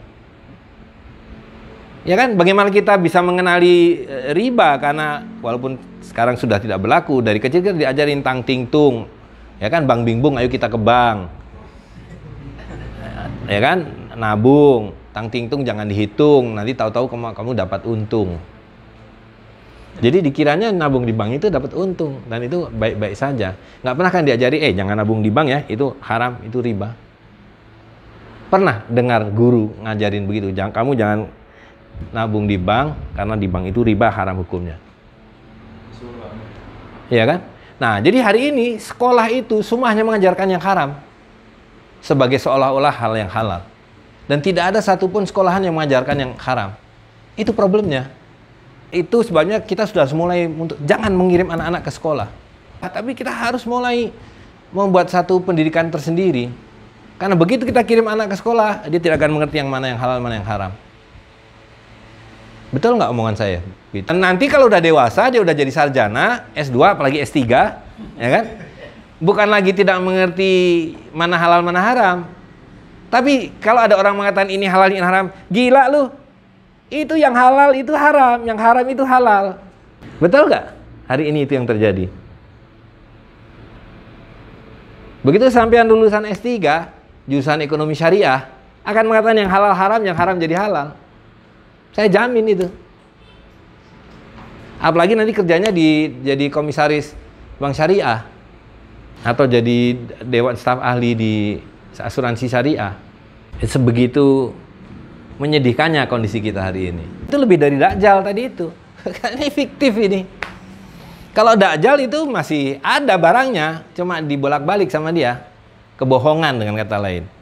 Nah, yang kita hadapi hari ini bukan kebohongan lagi, ini udah fiksi. Fiksi. Kita dipertontonkan ada seorang pengusaha punya harta 3 triliun. Tapi utangnya 4 triliun. Ya, orang kaya apa orang miskin? Dan yang disebut triliun itu apa? Nggak ada, cuma angka-angka doang. Bayangkan tuh. Yang tadi Akina ya, dalam perspektif fikih, kalau muamalahnya itu dengan sistem batin, apa nyampe ke akhirat juga ini muamalah? Loh iya dong. Tetap ya? Iya dong. Ya itu yang orang memisahkan, atau bukan memisahkan, tapi memanipulasi lah ya, seolah-olah kehidupan di dunia ini terpisah dari kehidupan di akhirat. Artinya secara muamalah, ini prakteknya ribawi, bahkan sangat batil. Nah, dalam perspektif Islam kan ini tidak boleh. Tidak boleh. Nah, apakah nanti di sana kita dihisap juga? Iya dong. Dia dihisap siapa? Kita korbannya apa pelaku? Ya dua-duanya kan. Kalau soal riba kan, kalau soal riba kan Nabi menyebut 4 kan, 4 aktor, pemberi, penerima, bahkan yang mencatatkan dan yang mengendorse, yang membiarkan, kena semua ini. Makanya jangan jadi notaris yang membuat kontrak-kontrak di Bank Syariah itu. Pokoknya tadi rumusnya, semakin kamu dekat ke pusat riba, insentifnya semakin besar. Semakin nggak bisa keluar juga. Sayang dong, gaji 250 juta sebulan, gimana mau berhenti? BPJS direkturnya 500 juta. Nah, kan gila itu. Riba itu penambahan yang tidak boleh, yang tidak bisa diterima. Nah, penambahan itu ada 2, penambahan jumlah dan penambahan waktu. Jadi riba ini 2 ilatnya. Penambahan waktu yang haram dan penambahan jumlah yang haram. Nah, jadi kalau mau tahu adanya riba adalah dalam transaksi. Jadi kalau tidak ada transaksi, tidak ada riba. Nah, sekarang ini suka ada orang-orang tuh yang mengatakan dinar dirham juga ada ribanya. Itu orang bodoh. Ya kan? Kalau mengatakan dalam dinar dan dirham ada riba, ini ada riba, ada kayu, botolnya ada riba dong. Ayam ada ribanya dong. Ya kan? Riba itu adanya pada transaksi. Nah, uang kertas, kenapa saya selalu mengatakan dalam uang kertas ini ada 2 riba sekaligus? Karena uang kertas ini transaksi, yaitu hutang berbunga. Uang kertas ini bukan seperti roti atau seperti air atau seperti emas dan perak. Kalau ini kan komoditi, benda-benda. Uang kertas ini bukan komoditi, uang kertas ini transaksi, dia hutang berbunga. Gitu. Nah, hutang itu kan penundaan. Itu boleh, tapi tidak boleh ditambah. Jadi yang haram pada hutang piutang itu bukan ditundanya, hutang sekarang dibayar tahun depan, tapi ditambahnya itu tadi, ribanya itu. Nah, jadi penambahan jumlah pada hutang piutang itu riba. Nah, hari ini karena pengertian riba dipersempit hanya sebagai bunga, orang tidak mengerti, susah mengerti uang kertas itu adalah riba. Bahkan bankirnya sendiri udah bilang, kan orang Bank Indonesia udah ngomong secara publik bahwa uang BI yang beredar ini adalah hutang bank pada masyarakat. Dan hutang itu berbunga. Seperti tadilah yang sudah kita singgung tadi, kalau mau tahu dari mana datangnya uang kertas. Sering saya ulang-ulang ya kan. Uang yang ada di dompet kita ini dari mana? Di dompet Anda semua itu. Yang langsung, yang terdekat.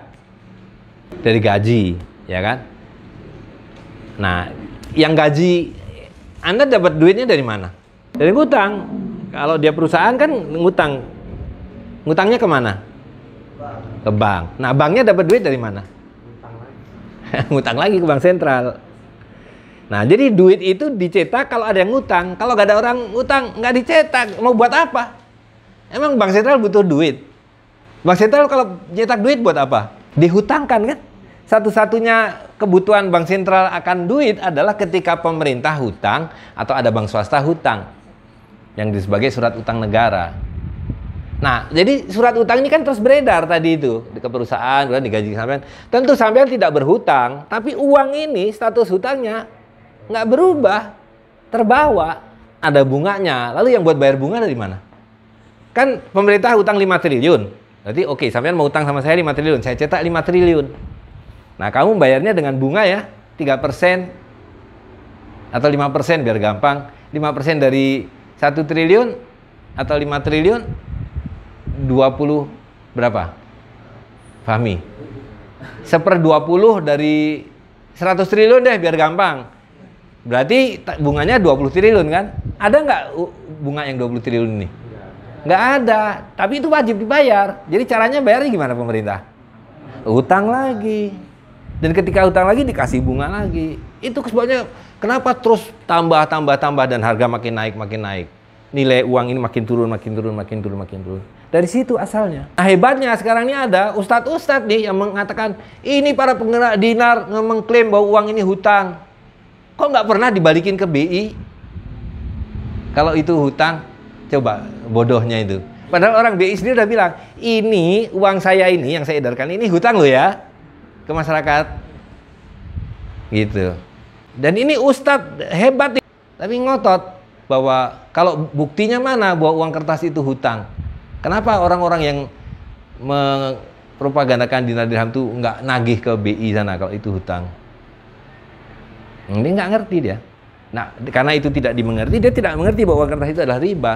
Kalau mau pakai bahasa hakikatnya begitu, tapi maksudnya ini kan bisa dijelaskan secara teknis akademis dari mana asal muasal uang kertas dan posisi uang kertas, bahwa dia adalah hutang. Nah, baru kita bicara fikih. Kalau ini hutang, boleh nggak jual beli pakai hutang? Kan gitu, baru dihukumi. Tapi kan harus mengerti dulu barangnya ini apa. Kalau tiba-tiba dia langsung bilang bahwa uang kertas ini kan seperti emas buat jual beli, pakai kias yang menurut saya ngaco gitu loh. Kalau mengkiaskan beras dengan jagung, nah itu benar. Zakat fitrah kata Nabi pakai kurma atau keju atau jawawut atau gandum. Di sini nggak ada kurma, nggak ada jawawut, nggak ada gandum, adanya beras. Nah, itulah pakai analogi. Oh, zakat fitrah itu diwajibkan pada makanan pokok. Makanan pokok kita beras, maka bayarlah zakat fitrahmu pakai beras.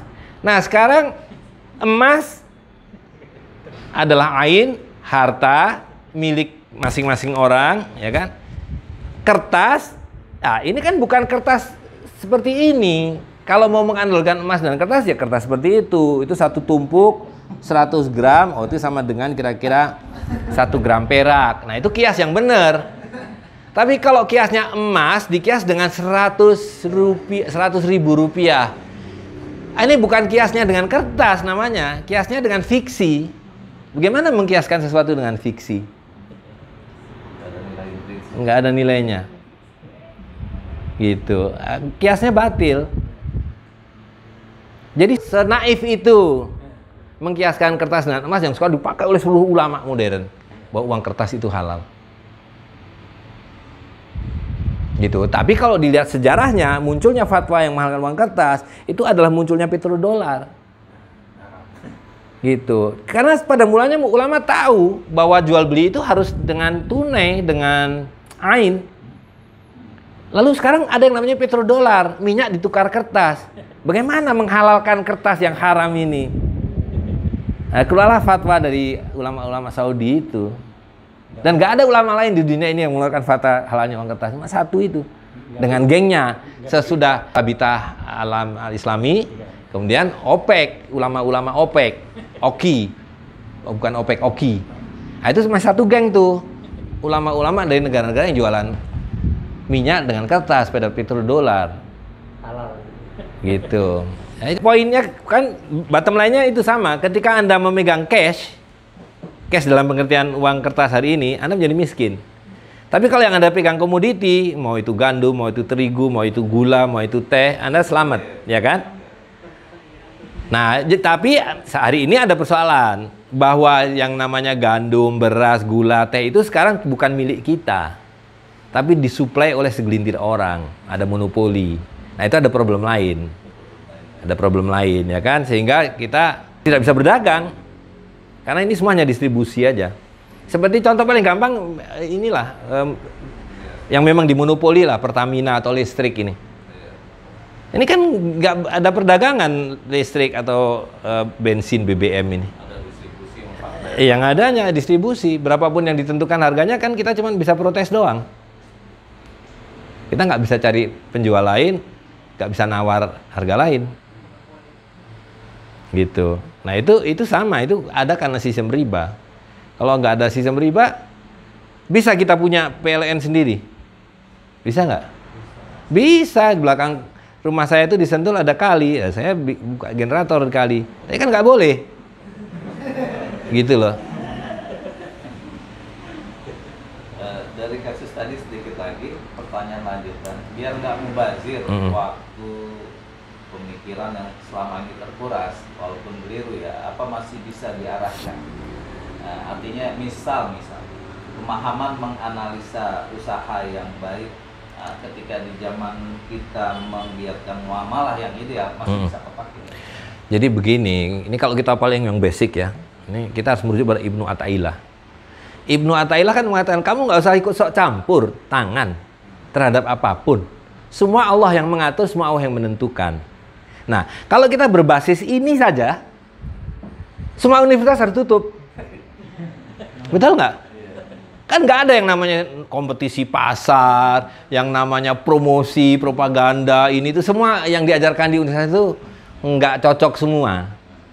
Gitu. Nah, sekarang contoh konkret nih yang sedang saya rasakan ya. Saya kan pengen ngajari anak saya bagaimana mulai membuat satu usaha, ya kan? Dari diskusi macam-macam, akhirnya udahlah kita coba jual madu. Nah, mulailah saya kemudian mengamatikan. Ya Allah, di pasar ini bukan 1000 merek lagi, 1.000.000 merek sudah madu itu. Dengan harga mulai dari yang 20.000 sampai 2 juta, bahkan 5 juta per botol. Apa nggak keder kita kalau pakai teori ekonomi atau teori marketing? Bagaimana Anda menghadapi pasar yang sudah ada 1 juta merek dengan harga yang dari 20.000 sampai 2 juta? Mau mulai dari mana? Nggak akan bisa. Jadi saya bilang, oke, bismillah. Pokoknya kita bikin madu, cari madu yang terbaik, harga yang kita tentukan berdasarkan HPP kita, plus profit sewajarnya, udah bismillah. Selebihnya Allah yang menentukan apakah rezeki kita di madu atau bukan, bukan urusan kita. Jadi semua teori yang diajarkan di Fakultas Ekonomi itu, jurusan manajemen atau jurusan itu, nggak cocok. Nggak relevan gitu loh. Jadi dengan kata lain, memang hari ini kita kan kita tadi dikendalikan oleh satu doktrin dan satu ideologi yang dipaksakan oleh segelintir orang. Dulu masih ada seolah-olah dialektika, ternyata itu pun palsu. Blok Barat, Blok Timur, kapitalisme versus sosialisme, yang semuanya ternyata palsu, semuanya sistem riba, gitu.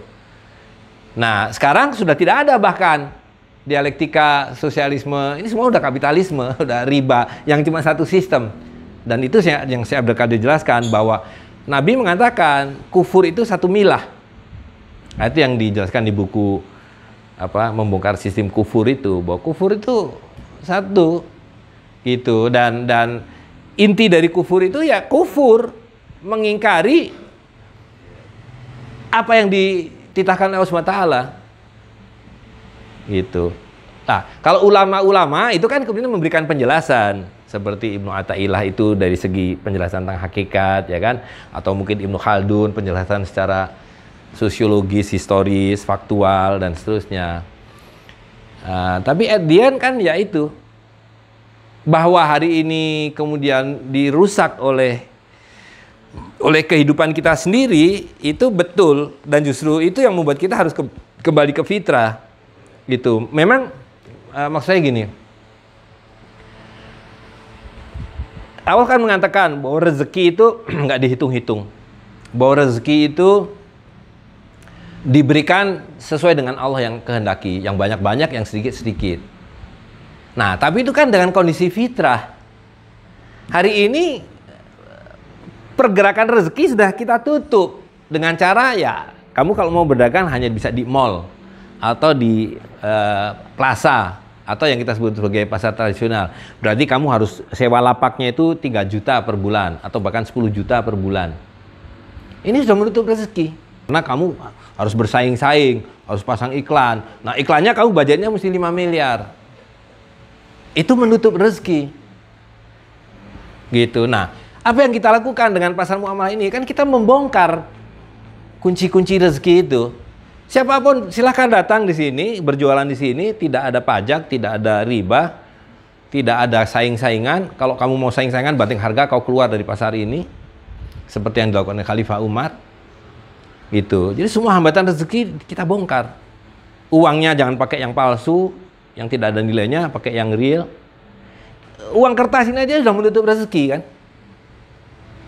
Bayangkan bisa terjadi hari ini kita pikir kita bisa beli 1 liter beras. Tiba-tiba atau bensin, tiba-tiba pemerintah mengatakan hari ini bensin jadi 14.000. Uang kita cuma 10.000. Yang kemarin masih dapat 1 liter, besok udah dapat setengah liter. Betul nggak? Itu yang sengaja, secara langsung. Yang sengaja tidak langsung adalah nilai uang kertas itu sendiri yang terus merosot.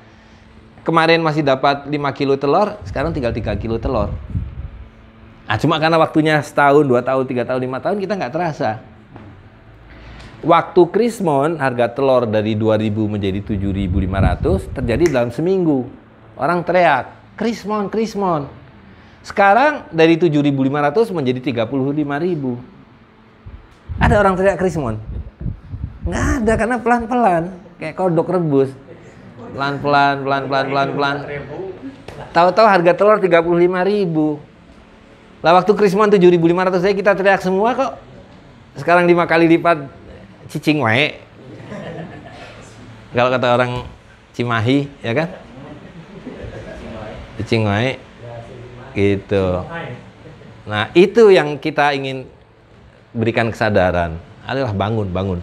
Kayak t-shirt, pakai bahkan sekarang orang setengah telanjang. Coba lihat orang-orang zaman dulu. Gak ada orang yang berpakaian kayak begini, ini hina sekali.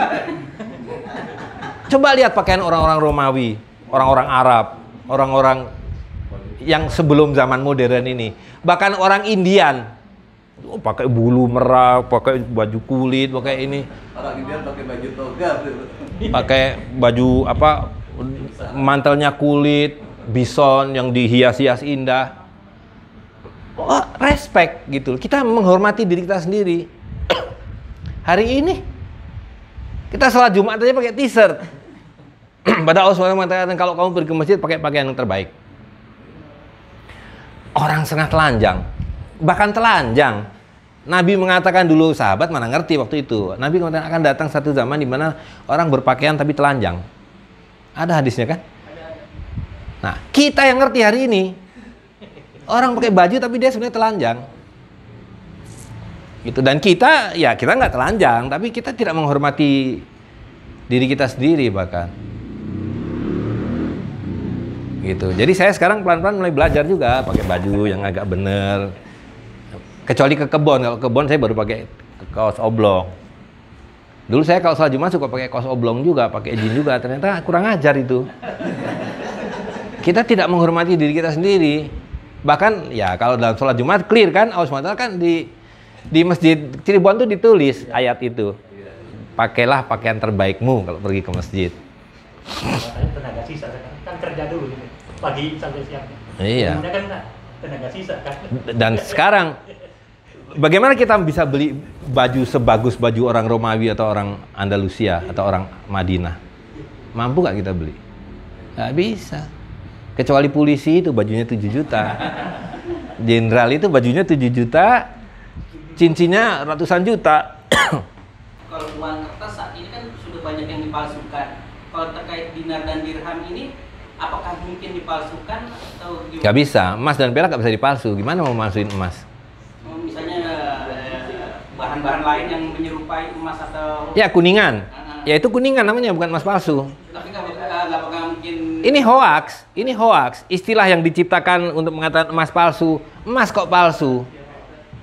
Rambut bisa dipalsu. Emas gak bisa dipalsu. Dia bikin sesuatu yang di kuningan. Yaitu kuningan. Tapi masih ketahuan ya? Ya tentu saja. Emas dan kuningan beda. Beratnya beda.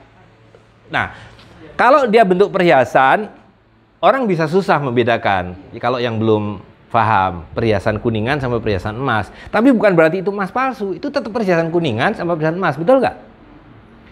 Nah, kalau koin dinar, kan Allah SWT itu sudah menciptakan setiap logam itu punya massa jenis yang spesifik. Itu hebatnya fitrah itu.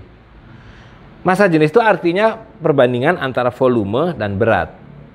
Jadi kalau beratnya 1 gram, 1 gram air volumenya 1 mili.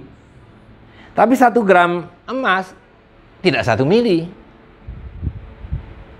Gitu ya. Jadi kalau 4/4 gram emas itu dinar, kan ukurannya segitu. Lebarnya 21 cm, tebalnya 0, sekian mili. Begitu dicampuri, lebarnya berubah, tebalnya berubah, warnanya berubah. Gitu. Jadi begitu sudah ada yang asli, kita tahu mana yang palsu. Itu satu. Yang kedua, kembali ke salah satu topik tadi itu, bahwa dinar dan dirham itu adalah fardu kifayah yang menjadi tugas kewenangan seorang amir. Tuh. Kecuali kalau sampean pakai koin yang ngaku dinar dari toko emas Bagong, nggak ada yang jamin. Tapi sekarang kita dikelabui. Seolah-olah dikasih selembar kertas sertifikat keaslian PT Antam. Lalu kita percaya bahwa itu asli, betul nggak? Gitu. Dan lagi-lagi ini bagian dari sihir. Kalau kita sudah terbiasa nanti dengan kehidupan yang nyata, kita akan mulai tidak percaya sama kertas-kertas ini. Tapi karena kita sekarang ini dilatih seperti anjing Pavlov itu, bahwa kalau Anda ke bank, hutang sama bank, yang dipercaya sebagai agunan bukan harta Anda. Mau bank dikasih agunan rumah? Atau dikasih agunan tanah? Mau nggak dia? Saya punya tanah nih 2 hektar di Subang. Ini deh saya jadi agunan saya. Diterima nggak sama bank? Enggak. Dia akan minta sertifikatnya mana? Gitu. Motor tuh buat agunan, mau banknya? Nggak mau. BPKB-nya. Nah sama dengan emas ini. Sekarang kita dibuat percaya bahwa kita percaya pada selembar kertas ini yang namanya sertifikat. Dan itu sebabnya dinar dirham kita nggak ada sertifikat. Awal-awalnya ada karena kita masih belum 100% sadar dari sihir. Ya kan, kita masih melayani orang, dia nanya sertifikat, kita kasih sertifikat. Dia bilang ini bagian dari penyakit, harus kita buang. Itu orang nggak mau pakai, nggak apa-apa, dia berarti masih sihir sama sertifikat ini. Gitu kan, tujuan kita menyadarkan orang bebas sihir. Terus satu lagi terkait bertransaksi dengan dinar dirham ini, memungkinkan nggak kita tawar menawar? Oh iya, sangat dong. Kalau bilang ini saya punya kambing, berapa bang kambingnya? 1 dinar. Ah, setengah dinar aja lah, kambing kamu kecil, masa 1 dinar? Sah berarti ya? Sah, tawar menawar itulah fitrah bagian dari jual beli. Itu sebagai bagian redo sama redo. Nah orang hari ini sudah tidak mengerti redo sama redo. Karena kalau di supermarket harganya fix. Bukan hanya supermarket, sekarang semua harga fix. Gitu. Harga itu harus redo sama redo. Artinya tawar menawar. Bahwa dia bilang ini harganya 100, 90 nggak boleh. Pokoknya kalau nggak 100 nggak dijual. Ya nggak apa-apa. Gitu. Hari ini kan nggak redo sama redo. Soal gaji, ini pertama kita harus paham dulu lah ya, bahwa kehidupan itu sebenarnya tidak mengenal gajian. Yang normal maksud saya. Gajian itu hanya ada dalam sistem perbudakan. Gitu. Nah, jadi kalau kita bekerja pada orang lain, apa namanya? Namanya upah. Karena itu sebabnya Nabi mengatakan berikan upah pekerjamu sebelum kering keringatnya. Hari ini dalam sistem riba, wah bukan hanya keringat kita kering. Ya kan, udah berkeringat 30 kali. 30 hari baru dikasih gajinya. Ditahan sebulan sama dia. Betul nggak? Nah bayangkan selama sebulan ini, uang berapa triliun dari orang-orang yang disebut gajian-gajian ini. Sudah berputar-putar, sudah menjadi luar biasa. Gitu. Nah tapi kalau sekarang kita bilang, saya suka dikira saya orang yang sinis atau apalah, kalau saya bilang bahwa sistem orang bekerja hari ini ada perbudakan, orang marah gitu. Padahal yang saya ingin jelaskan adalah bahwa ya memang perbudakan hari ini. Karena kenapa orang tidak mengenali ini sebagai perbudakan? Karena tidak mengenali modus lain yang normal, yaitu muamalah tadi itu. Jadi kan orang bertanya, loh kalau gitu bagaimana dengan orang yang bekerja atas dasar upah?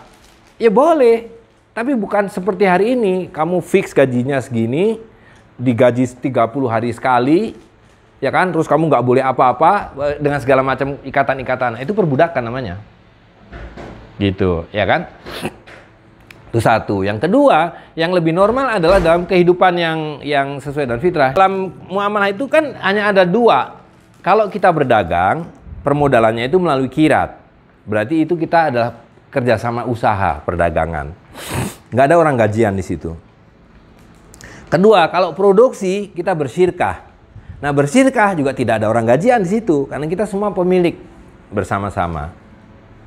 Gitu, bahwa syirkah bisa meng-hire orang diupah, itu boleh saja. Tapi poinnya adalah bahwa orang upahan ini perkecualian. Tidak seperti hari ini, semua orang adalah gajian kecuali yang independen, yang freelance, yang berdagang, ya kan? Nah, yang kita mau ajarkan adalah dikembalikan seperti dulu, bahwa semua orang adalah orang merdeka kecuali yang terpaksa gajian. Tapi gajian pun tidak lalu ditahan sebulan sekali baru digaji. Walaupun kita semua mengikuti. Saya kalau punya pegawai dulu ya terpaksa ikut. Tapi enggak, saya kalau gaji seminggu sekali saya. Walaupun seminggu sekali dikasih yang namanya separuh sebagai uang makan, nanti gaji pokoknya baru dikasih sebulan sekali. Paling tidak itu sudah memperbaiki, kita tidak menahan hak orang selama sebulan. Sekarang semua kan ditahan haknya sebulan. Gitu. Nah, jadi yang paling ideal adalah memang harus berusaha, jangan menjadi orang gajian. Nah, tetapi itu harus ada prasyaratnya. Kita semua harus dibuat berpikir merdeka. Dan itu harus dimulai dari sekolah. Selama kita masuk sekolah dalam sistem sekolah hari ini, pasti jadi budak. Bukan pasti, maksudnya kemungkinan besar kita akan jadi budak. Lulus dari fakultas ekonomi, jurusan manajemen. Begitu lulus, nyari-nyari kerjaan. Karena memang dicetak begitu. Jurusan fakultas teknik, sama. Jurusan fakultas psikologi, sama. Semua nyari-nyari kerjaan. Dicetak begitu, ya kan? Nah, jadi ya sekarang harus berusaha, berdagang, supaya tidak menjadi orang gajian. Dan pertanyaan yang keduanya menjadi tidak relevan. Karena kalau kita gajian, kan kita tahu setiap bulan terima 3 juta, bulan depan 3 juta, bulan depannya lagi 3 juta, 3 juta, 3 juta. Maka cara berpikir kita jadi begitu. Berapa yang saya makan, berapa yang saya tabung. Tapi kalau Anda berdagang, hari ini 3 juta, besok dapat 300 juta. Besoknya nggak dapat apa-apa, malah rugi. Di situ kita mengerti yang namanya rezeki. Di situ kita mengerti bahwa semua Allah yang ngatur. Kalau kita gajian, kita nggak ngerti bahwa itu Allah yang ngatur. Gitu. Nah, jadi itu dulu yang basic, ya kan? Nah, tapi kalau oke lah udah given nih, saya gajian nih karena saya dosen, ya kan? Gaji saya 7 juta sebulan. 7 juta kurang. Buat beli beras, buat bayar listrik, buat ini aja kurang. Gitu hari ini nih, ya kan? Nah, jadi terpaksa kalkulatif gitu kan, berapa yang susah. Kecuali gaji Anda 50 juta, mungkin baru ada kelebihan. Tapi begitu Anda 50 juta, Anda kreditnya BMW. Gitu. Jadi itu soal cara berpikir dulu. Kalau kata Kiyosaki, itu mental orang miskin. Kalau kita selama bermental orang miskin, kita selalu akan, gua kalau nggak jadi pegawai, nggak gajian, nggak secure. Nah, selamanya Anda akan miskin. Gitu. Tapi begitu kita mengundurkan diri, saya nggak mau jadi orang gajian. Saya mau independen. Saya sekarang mau buka atau jualan kurma di pasar muamalah. Dapatnya dinar dirham, nggak ada inflasi, nggak ada depresiasi. Nah, itu beda nanti cara berpikir kita. Ya kan? Gitu. Jadi bukan saya nggak mau jawab pertanyaan berapa persen dimakan, berapa persen ditabung. Tapi maksud saya itu kita harus keluar dari jebakan itu. Harus keluar dari jembatan itu. Karena kalau kita hidup sesuai dengan fitrah, nggak akan ada kita terobsesi buat nabung. Kapan kita perlu, Allah berikan. Bahkan sebelum kita perlu, Allah sudah berikan. Nggak ada konsep saya harus nabung nih. Gitu. Seluruh paradigma kehidupan kita ini yang harus dirubah. Tidak mudah memang, tidak mudah. Jadi daripada mikir berapa saya makan, berapa saya tabung, lebih baik mikir bagaimana gue bisa merdeka dari sebagai orang gajian gitu. Ya, nah yang kedua soal kripto. Nah kripto ini memang kalau kita kembali ke kaidah muamalah kan clear. Kalau buat saya itu clear ya, bahwa kripto ini ya nggak jelas, nggak ada wujudnya. Jadi kalau dibilang harga Bitcoin hari ini 50 juta per unit, entah apa nama unitnya, ya kan dari mana 50 juta? Dan bahkan 50 juta rupiah itu udah fiksi. Nah, tapi kalau dia mengatakan bahwa satu kripto ini harganya sama dengan 1 dinar emas, biji 4/4 gram emas, nah kita jadi tahu, masa 4/4 gram emas saya ditukar dengan sesuatu yang nggak ada? Tukar kambing dong, atau tukar kayu dong, atau tukar beras dong. Harta ditukar dengan harta, gitu, ya kan? Nah, jadi dengan melihat itu saja udah clear, kripto ini udah gaib, nilainya gaib, wujudnya gaib, cuma nama doang sama angka. Dan itu hanya dimungkinkan dengan sistem teknologi sekarang. Kalau misalnya andai kata nanti tiba-tiba mati ini listrik, kalau kata jenderal polisi itu kan internet aja nanti di shutdown, bakal mati. Sekarang sebelum internet di shutdown deh, listrik mati aja, masih ada harta cryptocurrency itu. Nah, lenyap sudah. Dan sebentar lagi bukan hanya cryptocurrency, sebentar lagi kan rupiah pun mau dibuat digital. Begitu listrik mati, hilang semua. Tempo hari itu pernah setengah hari aja lampu mati, nggak bisa beli bensin, nggak bisa masuk jalan tol, karena harus sudah pakai digital semua uangnya, gitu loh.